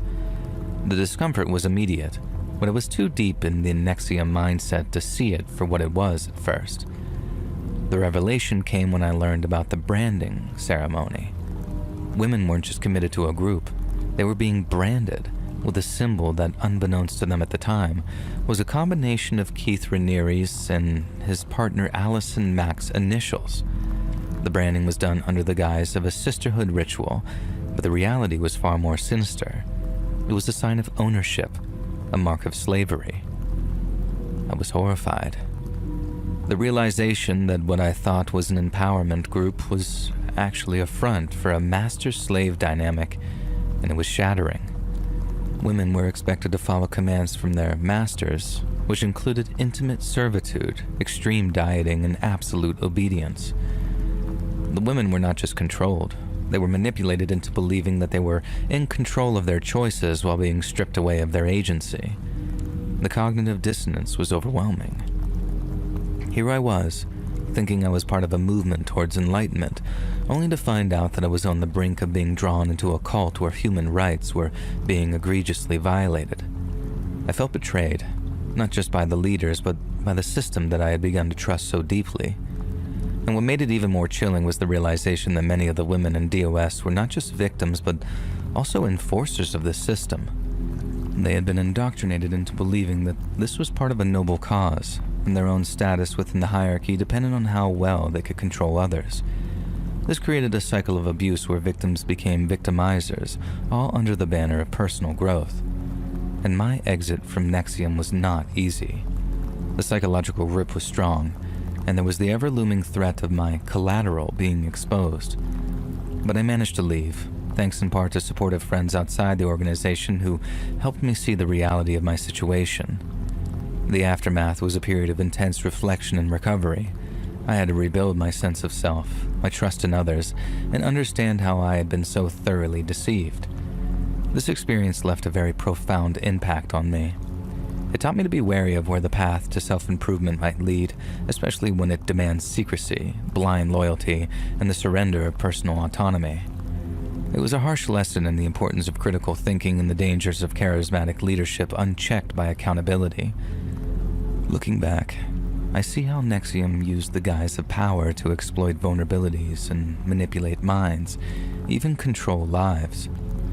The allure of belonging to something greater, the promise of transformation, and the manipulation through psychological techniques were all tools in the hands of those who sought to do one and one thing alone. dominate.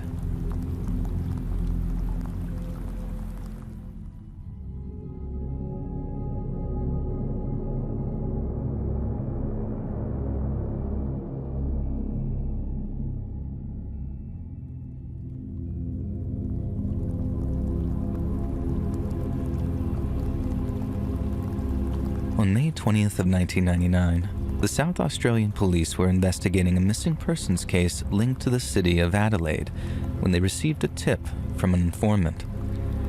They were to drive 80 miles north to a small municipality of around 300 people named Snowtown. Once there, they were to make their way to the old abandoned bank on First Street and conduct a thorough inspection of the bank's vault. 2 South Australian police officers drove for hours along the nation's A1 highway. Then upon their arrival in Snowtown, they parked their cruiser outside the abandoned bank.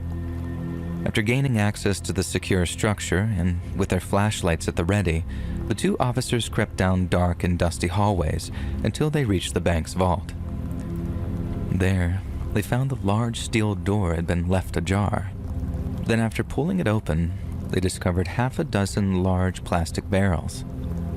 The officers must have had their suspicions, but to be certain, one of them crept forwards and peeled back just a small portion of one of the barrel's lids. And the stench was overpowering. After a total of 8 human corpses were pulled out of the 6 plastic drums, the Australian media went into a veritable frenzy. The previously sleepy village of Snowtown became the center of a gruesome investigation, capturing national attention and sending the general public into a state of near panic. They demanded a swift and robust response from the South Australian police, who were to open an investigation into the murders immediately. But they were told that, in truth, law enforcement had been investigating a series of disturbing disappearances for the past 5 years. And their case seemed to center around a man named John Bunting. John Justin Bunting was born on September 4th of 1966 in Inarla, Queensland, and it's believed that he had a relatively normal and stable upbringing. State social services have no records of him being abused or neglected by his parents. Until the age of 8, his school reports painted a picture of a perfectly normal little boy. But shortly after entering the 3rd grade, something terrible happened to little Johnny Bunting. While playing at the home of a neighbor, 8-year-old Johnny found himself alone in a room with his friend's much older brother. John was cornered, beaten, and then carnally assaulted by a boy much older and stronger than him, and the experience left him with a profound hatred of both homosexuals and pedophiles. As a teenager, he developed a healthy fascination with photography and was said to have a talented eye for composition. His fixation with human anatomy, on the other hand, was, to put it mildly, not so healthy. But on what bordered on downright pathological was John's obsession with acts of physical violence. At age 22, Bunting found work at a Queensland abattoir and was not only highly proficient in his work, but reportedly bragged about enjoying the factory-style slaughter he and his co-workers indulged in. In 1991, a 25-year-old Bunting would relocate to the Adelaide suburb of Salisbury, and here he befriended 2 of his neighbors, 20-year-old Robert Joe Wagner and 33-year-old Mark Ray Hayden. Bunting was known to be intensely charismatic and could exert significant psychological control over others. He also had a highly dominant personality and relished the opportunity to take on a leadership role within his group, which included people who were vulnerable, disaffected, and looking for direction. Over the next few years, Bunting curated a small but viciously loyal social circle of those who shared his deep hatred for pedophiles, homosexuals, and others he deemed morally corrupt. But over time, what started as a kind of recreational outrage transformed into something deeper and darker, something more like ideology than opinion. He then went about convincing his acolytes that they should engage in vigilante justice, drawing others into his worldview through slow but persistent indoctrination. He would become a central figure in their lives, providing a sense of belonging or family, which was crucial for people like Mark Hayden, Robert Wagner, and James Velocicus. These men became accomplices in what Bunting framed as a moral crusade, but was, in reality, a terrifying spree of sadistic violence motivated by greed, control, and prejudice. The murders began in August of 1992, when a 20-year-old man named Clinton Douglas Tresize was invited over to Bunting's apartment on the pretense of a social call. Bunting, having acted as both judge and jury, had declared Tresize an abuser of children. Then, right there in his living room, in front of his baying adherents, he beat the 20-year-old to death with a shovel and then had him buried in a shallow grave. In 1997, Tresize was the subject of 2 episodes of the Australian television show Australia's Most Wanted. Bunting watched an episode of the show with Velasquez and his mother and reportedly boasted, "That's my handiwork." 26-year-old Ray Davies was Bunting's next target, because in 1993, he entered into a relationship with an ex-girlfriend of Bunting's named Suzanne Allen. Reportedly to be intellectually disabled, he was accused of making inappropriate advances towards Allen's grandsons, yet these allegations appear flimsy at best. Following the termination of their relationship, Ray Davies and Suzanne Allen remained close friends, and the former actually lived on the latter's property in a small caravan at the time he was targeted. To some, this was testament to the idea that the accusations had been spurious, but to Bunting, it was evidence of a vile conspiracy between the two. And on Boxing Day of 1995, Suzanne Allen's daughter witnessed Bunting and her mother clearing out Davies' caravan. Bunting later told James Velasquez that he had murdered Ray Davies on Christmas Day, not only with the assistance of his wife, but also Velasquez's own mother. They had reportedly stabbed him in both legs, immobilizing him before Robert Wagner strangled him unconscious. The group then drove 90 minutes to a home in a town known as Bacara, where they tossed their victim into an empty bathtub and tortured him. Initially, the purported purpose of the torture was to get Davies to reveal his bank details, and if he did, he was assured that his anguish would cease. It was a lie. Once the group had drained his bank account, Davies was beaten to death with the same sharpened metal pole used to mutilate his genitals. And next on the list was Davies and Bunting's ex-girlfriend, 47-year-old Suzanne Allen. According to Bunting, she was being targeted for execution due to her perverse collusions with Ray Davies. In reality, Bunting simply wanted her money. It's unclear how she was killed, but Allen's plastic-wrapped remains were discovered buried at Bunting's Salisbury property in May of 1999. Following her murder, Bunting claimed $17,000 of her pension through fraudulent means. Although Allen most likely died by Bunting's hand, charges were eventually dropped by the prosecution due to their lack of evidence, and the perpetrators were tried but not found guilty as a result of a hung jury. And her case was never tried again. Next up was 19-year-old Michael Gardner, a cousin of Robert Wagner's wife. By September of 1997, Gardner had been cross-dressing for a number of years, thus drawing the ire of the highly homophobic Bunting. Bunting had reportedly witnessed him playing with Wagner's children when he grabbed one of them by the arm and placed his hand over their mouth. Small children sometimes say some pretty terrible things, partly out of malice and partly out of ignorance. So from the sounds of it, Gardner had simply heard one of the children say something rude or explicit and was attempting to correct them with an easily understood but ultimately physical gesture. Yet to Bunting, the sight proved a potent reminder of his own carnal violation at the hands of his friend's older brother, and in that moment, Bunting decided Gardner had to die. He and Robert Wagner somehow convinced Gardner to accompany them to a place called Murray Bridge. There, Gardner was taken to a shed, then repeatedly strangled as a form of torture. Every time he collapsed due to lack of oxygen, Bunting and Wagner would force the teenager to stand up straight before they strangled him all over again. Finally, when Gardner passed out for a 4th or 5th time, Bunting kept his hands wrapped around his victim's throat, squeezing and tightening his grip until Gardner expired. The two killers then staged a robbery at Gardner's apartment, stealing some of his landlady's belongings. When this landlady somehow got in touch with Bunting to inquire after her errant tenant's whereabouts, he convinced her that Gardner had been the one to burglarize her residence in order to pay for a sex change operation. Gardner's decomposing corpse was then kept in a plastic barrel in the very same shed he was murdered in until it was eventually moved to the Snowtown bank vault. His left foot had been severed so the drum's lid could be properly sealed. Bunting's next victim was another ex-girlfriend, 42-year-old Vanessa Lane. Bunting had previously welcomed Lane into his circle of acolytes due to her willingness to aid in the hunt for child molesters.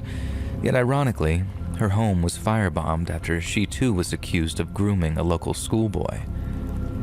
In the aftermath of the firebombing, she attempted to lay low, but ended up beginning a relationship with an 18-year-old boy by the name of Thomas Trevelyan. Somehow, Trevelyan ended up reaching out to John Bunting, whereby he was informed that Lane had been grooming and molesting him long before he came of age. It's unclear why Trevelyan would betray his new girlfriend in such a way, but the move undoubtedly signed the woman's death warrant. And on October 17th of 1997, Bunting, Wagner, and Trevelyan picked Vanessa Lane up from her home, apparently following some kind of reconciliation. Lane was then prompted to verbally abuse her own mother via telephone, then told to inform her that she wanted nothing more to do with her, was moving to Queensland, and was never coming back. In all likelihood, Lane was led to believe that the rebuke of her own mother would prove her loyalty to the group. In reality, it was a trap. Should she suddenly disappear, Lane's mother was just about the only person who cared enough to report her daughter missing. With the relationship in jeopardy, Lane became an easy target, and one by one, her toes were crushed with metal pliers as she was tortured for her bank account details. When she revealed them, she was promptly strangled to death. Less than a month later, on November 4th of 1997, an increasingly unhinged Thomas Trevelyan began chasing a dog around his neighborhood while armed with a knife. Having reportedly been diagnosed with paranoid schizophrenia, Bunting saw Trevelyan as a liability that, and I quote, would go mental on them. The next day, under the pretense of undertaking another bashing, as Bunting referred to the murders, Bunting drove Trevelyan to Kersbrook in the Adelaide Hills. He was discovered hanging from a tree in Humbug Scrub the following day. Next on the chopping block was an associate of James Velasquez, a 29-year-old named Gavin Porter. A diagnosed schizophrenic, Porter moved to Adelaide from Victoria following the death of his mother in 1997. He and Velasquez were heroin addicts, a trait which caused Bunting to dub him a waste of flesh, although it's unclear why Velasquez wasn't singled out for similar treatment. Porter was sleeping in a parked car on Bunting's property when he and Wagner attacked him. Once he was dead, his body was displayed to Velasquez potentially as a warning, before being put into a barrel for disposal. The group's next target was Velasquez's half-brother, 21-year-old Troy Eude. Velasquez claimed Eude had repeatedly subjected him to brutal abuse during his youth, prompting Bunting to add his name to their so-called kill list. They drove over to Eude's home in the middle of the night before they bound him, threw him into his own bathtub, and tortured him relentlessly. This marked the first time Bunting brought along a video camera so he could make a record of his grisly crimes. Once the device was rolling, Bunting used pliers to crush Eude's toes and increase the intensity of the torture if his victim failed to call him God or Master.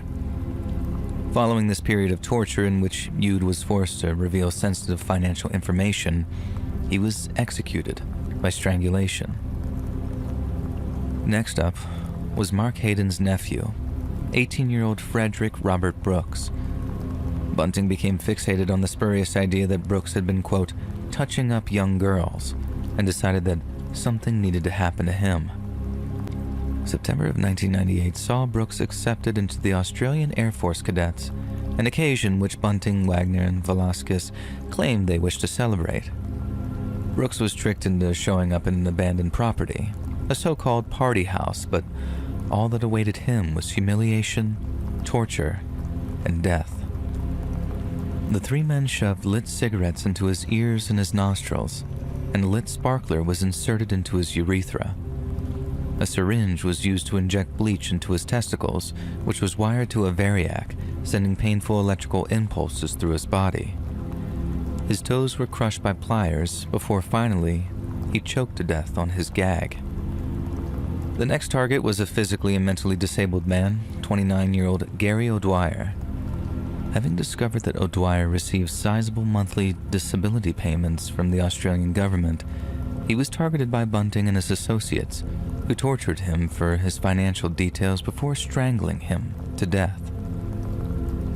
The group's penultimate murder was that of Mark Hayden's own wife, 37-year-old Elizabeth, who was apparently on the verge of reporting Bunting's crimes to the police. After making sure that she was home alone, she was murdered by John Bunting and Robert Wagner after they forced their way into her home.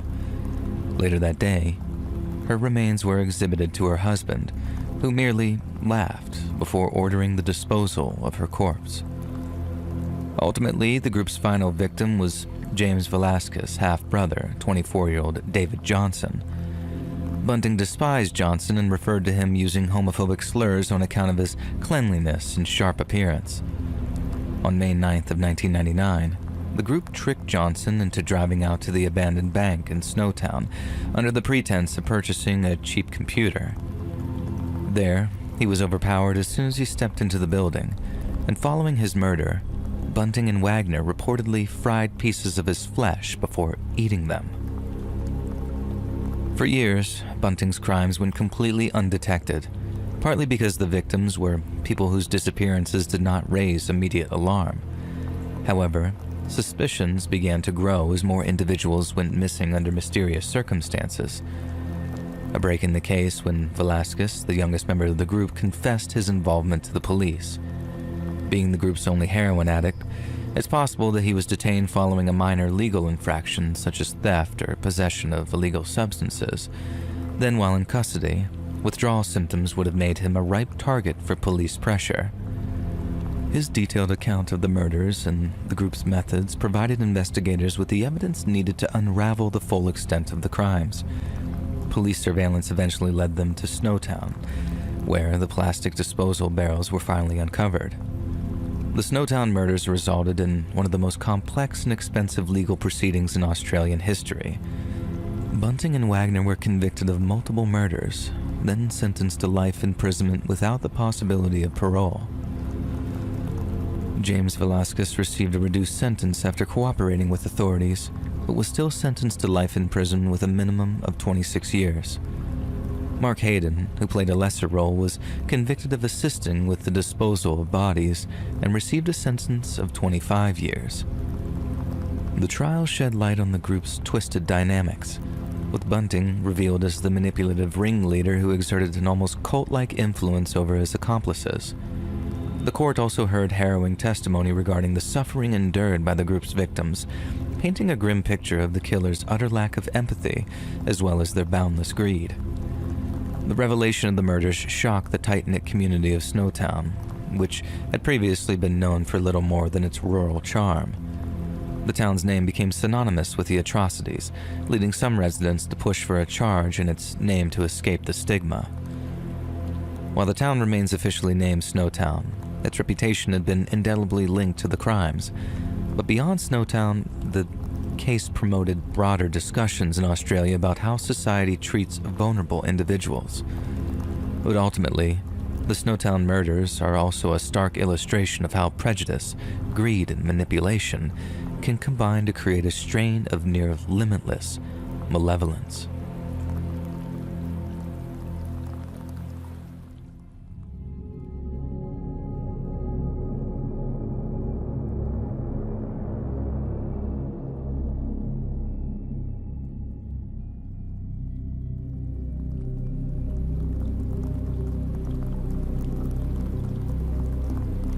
The man we are about to discuss has gone by many names.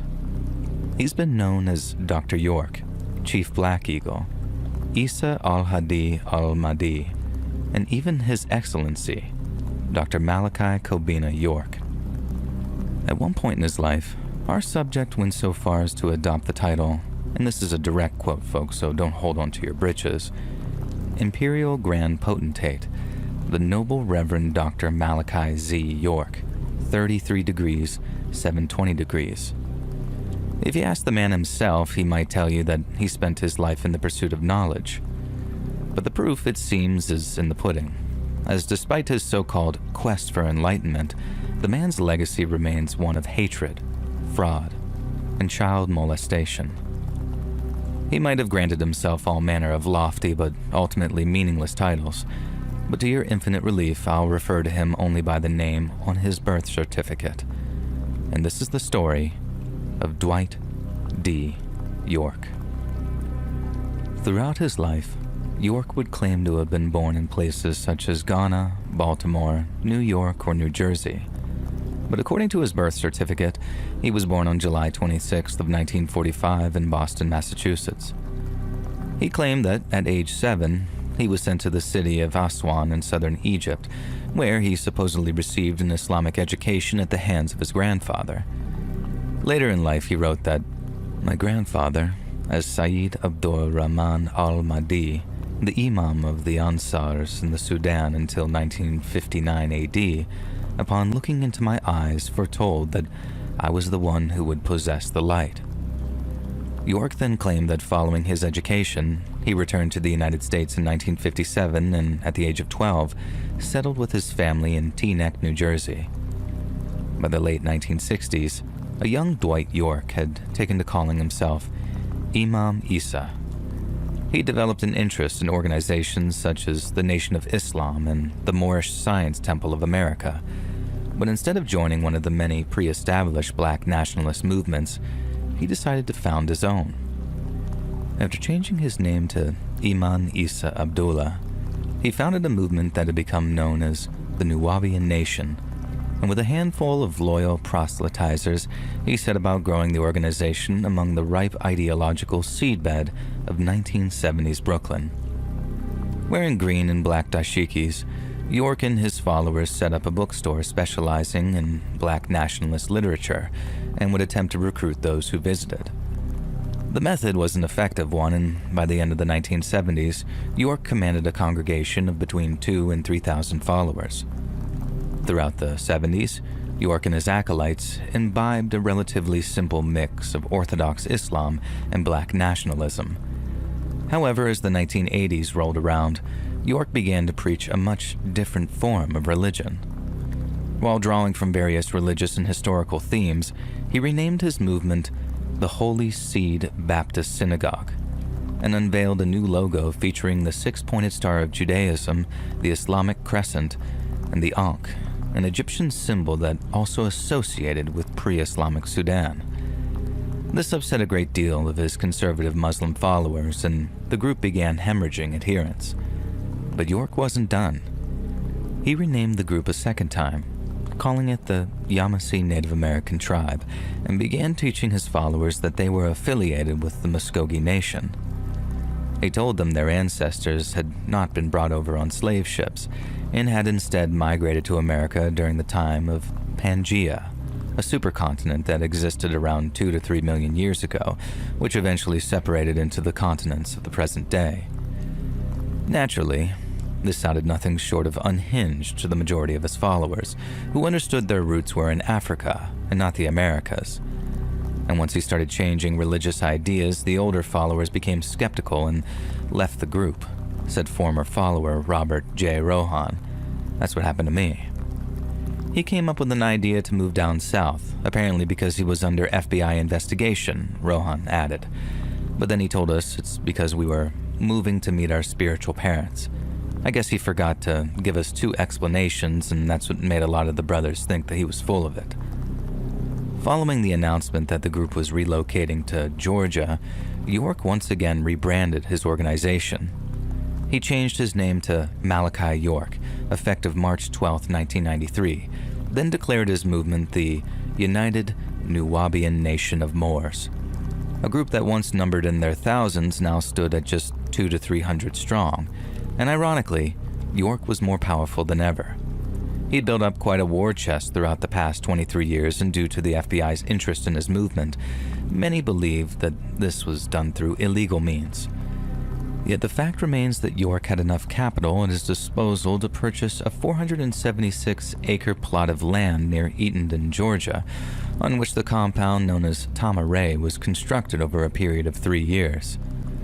The New York Times later reported that the compound featured 40-foot pyramids, obelisks, statues of gods and goddesses, as well as a giant sphinx. Yet the Times also reported that Tama-Re was not York's full-time residence. Instead, York stayed at a $500,000 mansion in Athens, Georgia, about 60 miles away from Tama-Re, that he purchased with so-called community funds. After completely relocating the group in 1993, and utterly drunk on the power he wielded, York began preaching an increasingly radical form of his own personal religion, Nuwaubianism. The Southern Poverty Law Center described this belief as a black supremacist idea with worship of the Egyptians and their pyramids, a belief in UFOs, and various conspiracies related to the Illuminati and the Bilderbergers. The profile on their website included quotes from a letter penned by York himself, on which is stated, "The Caucasians had not been chosen to lead the world. They lacked true emotions in their creation. We never intended them to be peaceful. They were bred to be killers, with low reproduction levels and a short lifespan." Another Nuwaubian racial origin theory has Caucasians descending from Cain. Adam and Eve were sent to the Aegean Islands between Asia and Europe, where they started having children, York wrote. Each couple's firstborn child was an albino, and those albinos are called Cain in the Bible, and Cain is short for Caucasian. At some point after moving to Georgia, York began telling his followers that he was an alien. "I am an extraterrestrial master teacher from the planet Risk," he wrote. "My kind has been coming to this planet before it had life form on it. My incarnation as an Ila Mutajasid, or Avatara, was originally in the year 1945 AD.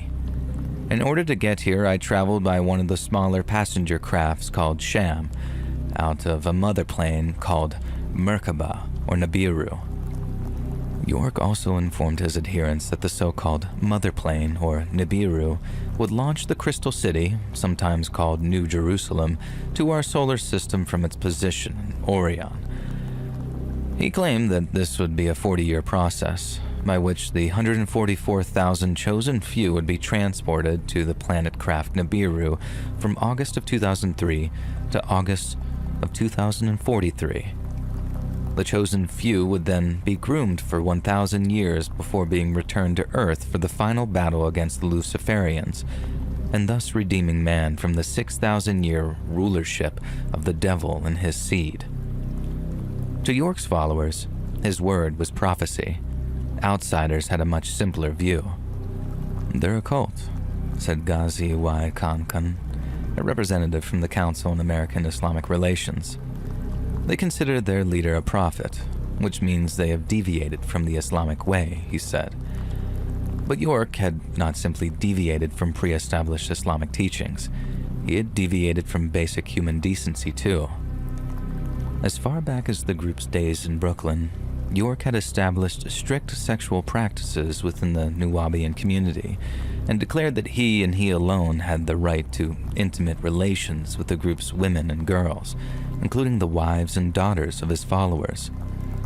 Theodore Gabriel, emeritus lecturer in theology and religious studies at the University of Gloucestershire, wrote that, while extolling the virtues and importance of family life and the conjugal relationship, York denies relationships to his followers except at strictly controlled intervals.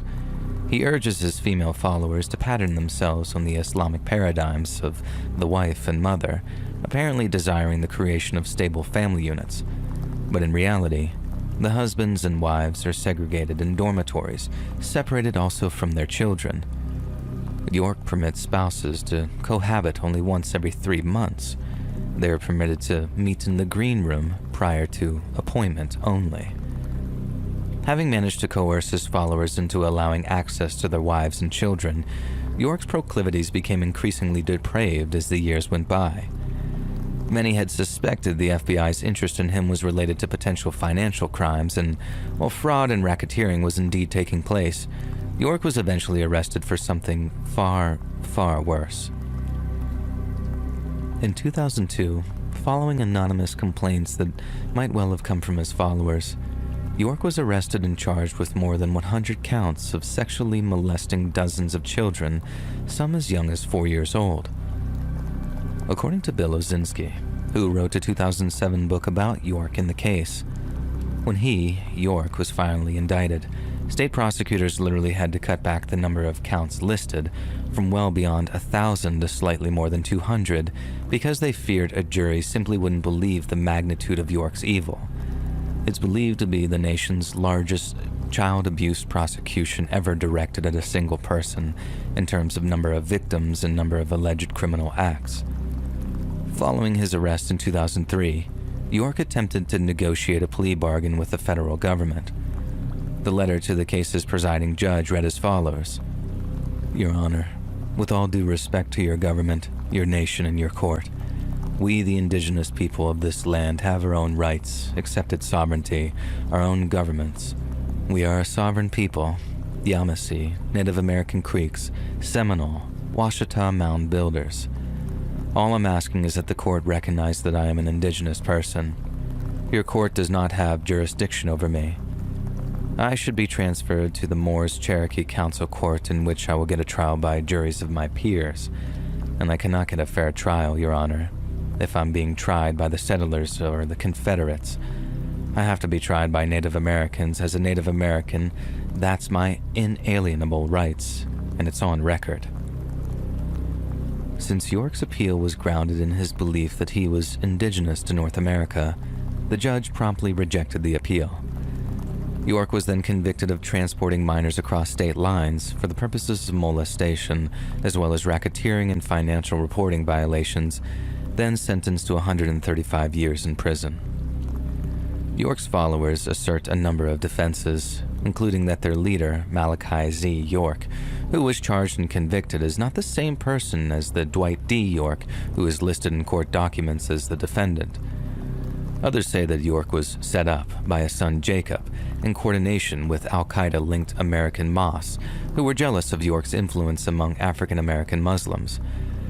York himself believes that his betrayal, arrest, trial, and imprisonment, along with his eventual release, were foretold in Chapter 10 of Zecharia Sitchin's book, The War of the Gods and the Men, with York claiming to be represented by the supreme Egyptian deity, Ra.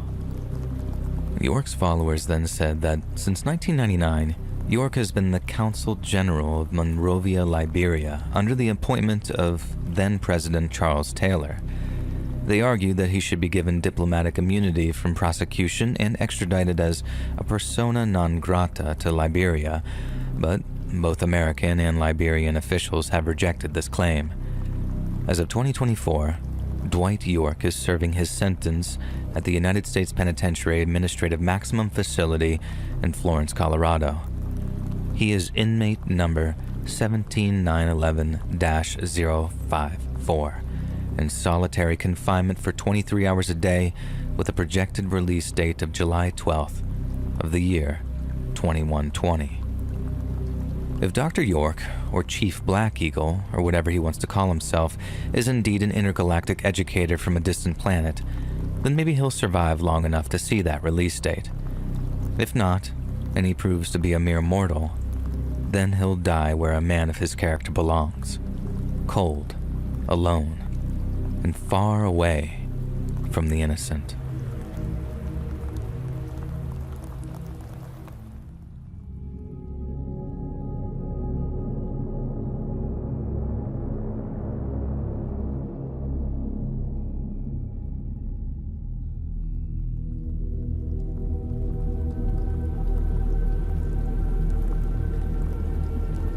The Flannan Isles, or Seven Hunters, are an isolated chain of islands situated more than 40 miles off the Scottish mainland.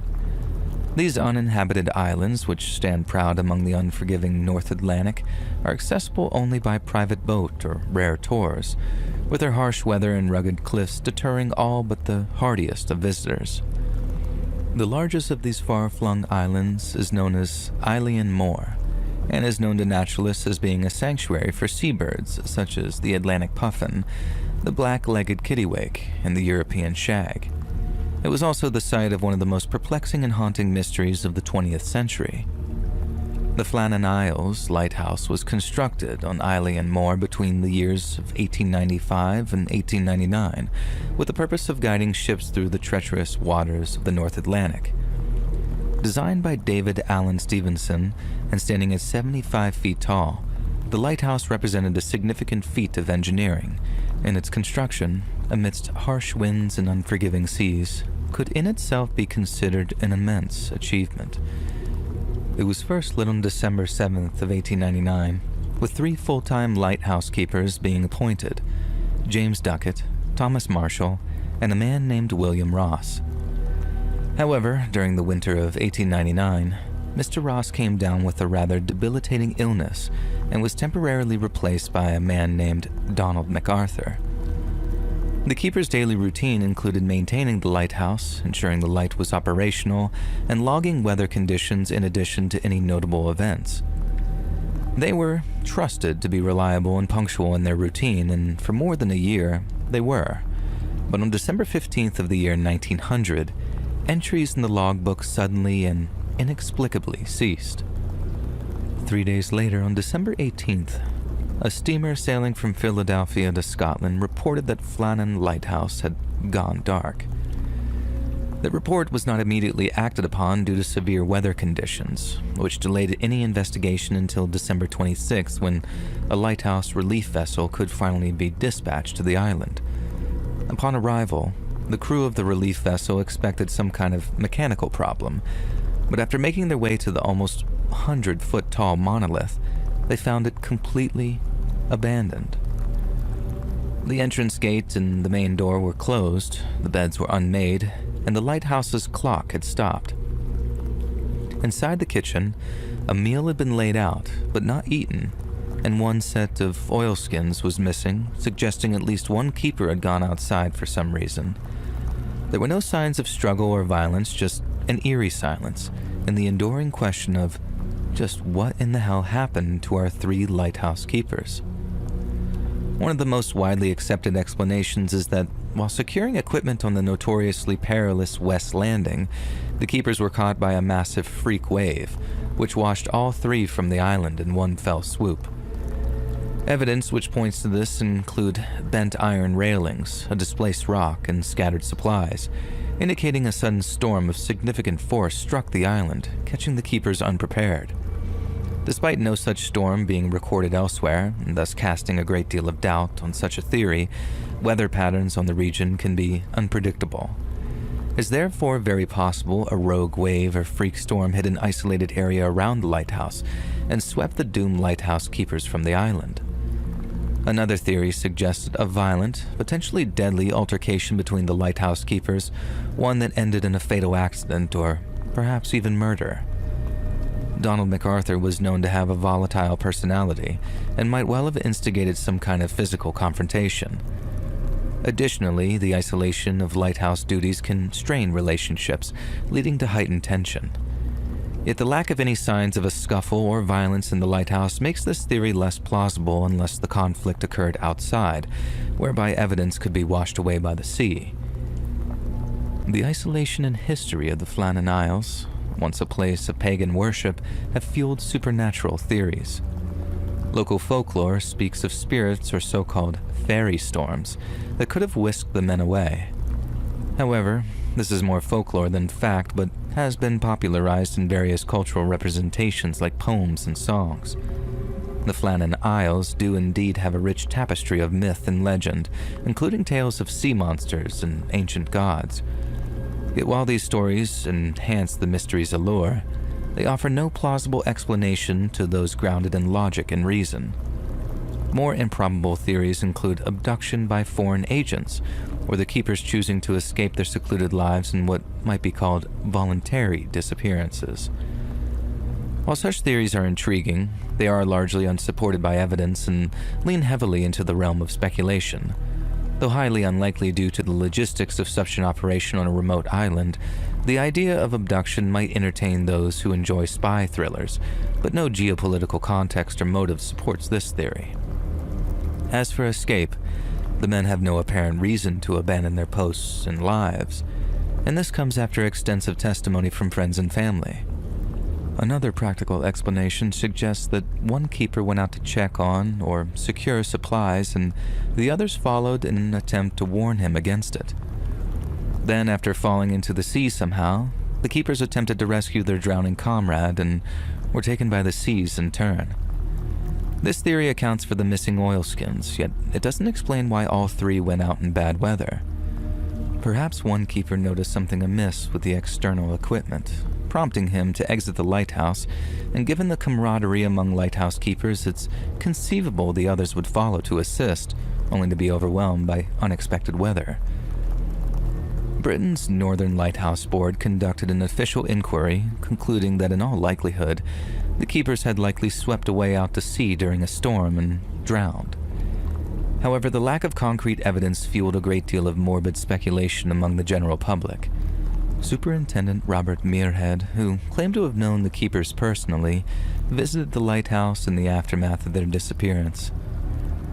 He was among the first to conclude that it was nothing but a tragic and unforeseen accident, and while many agreed, others have accused him of organizing a cover-up. And following the incident, safety measures at lighthouses were reassessed, and this led to the introduction of better equipment, more reliable communication systems, and protocols for emergency situations that ensure that no such disappearance can reoccur in the future. The mystery has not only inspired countless stories, poems, and films, but also led to the improvements in lighthouse safety protocols, including better weather monitoring and emergency signaling systems. Theories abound, but without definitive proof, the fate of James Duckett, Thomas Marshall, and Donald MacArthur continues to be a subject of intrigue and debate. Even now, more than 100 years later, the incident serves as a poignant reminder of the solitude and peril faced by those who keep watch over the sea, ensuring the safety of others at the cost of their own.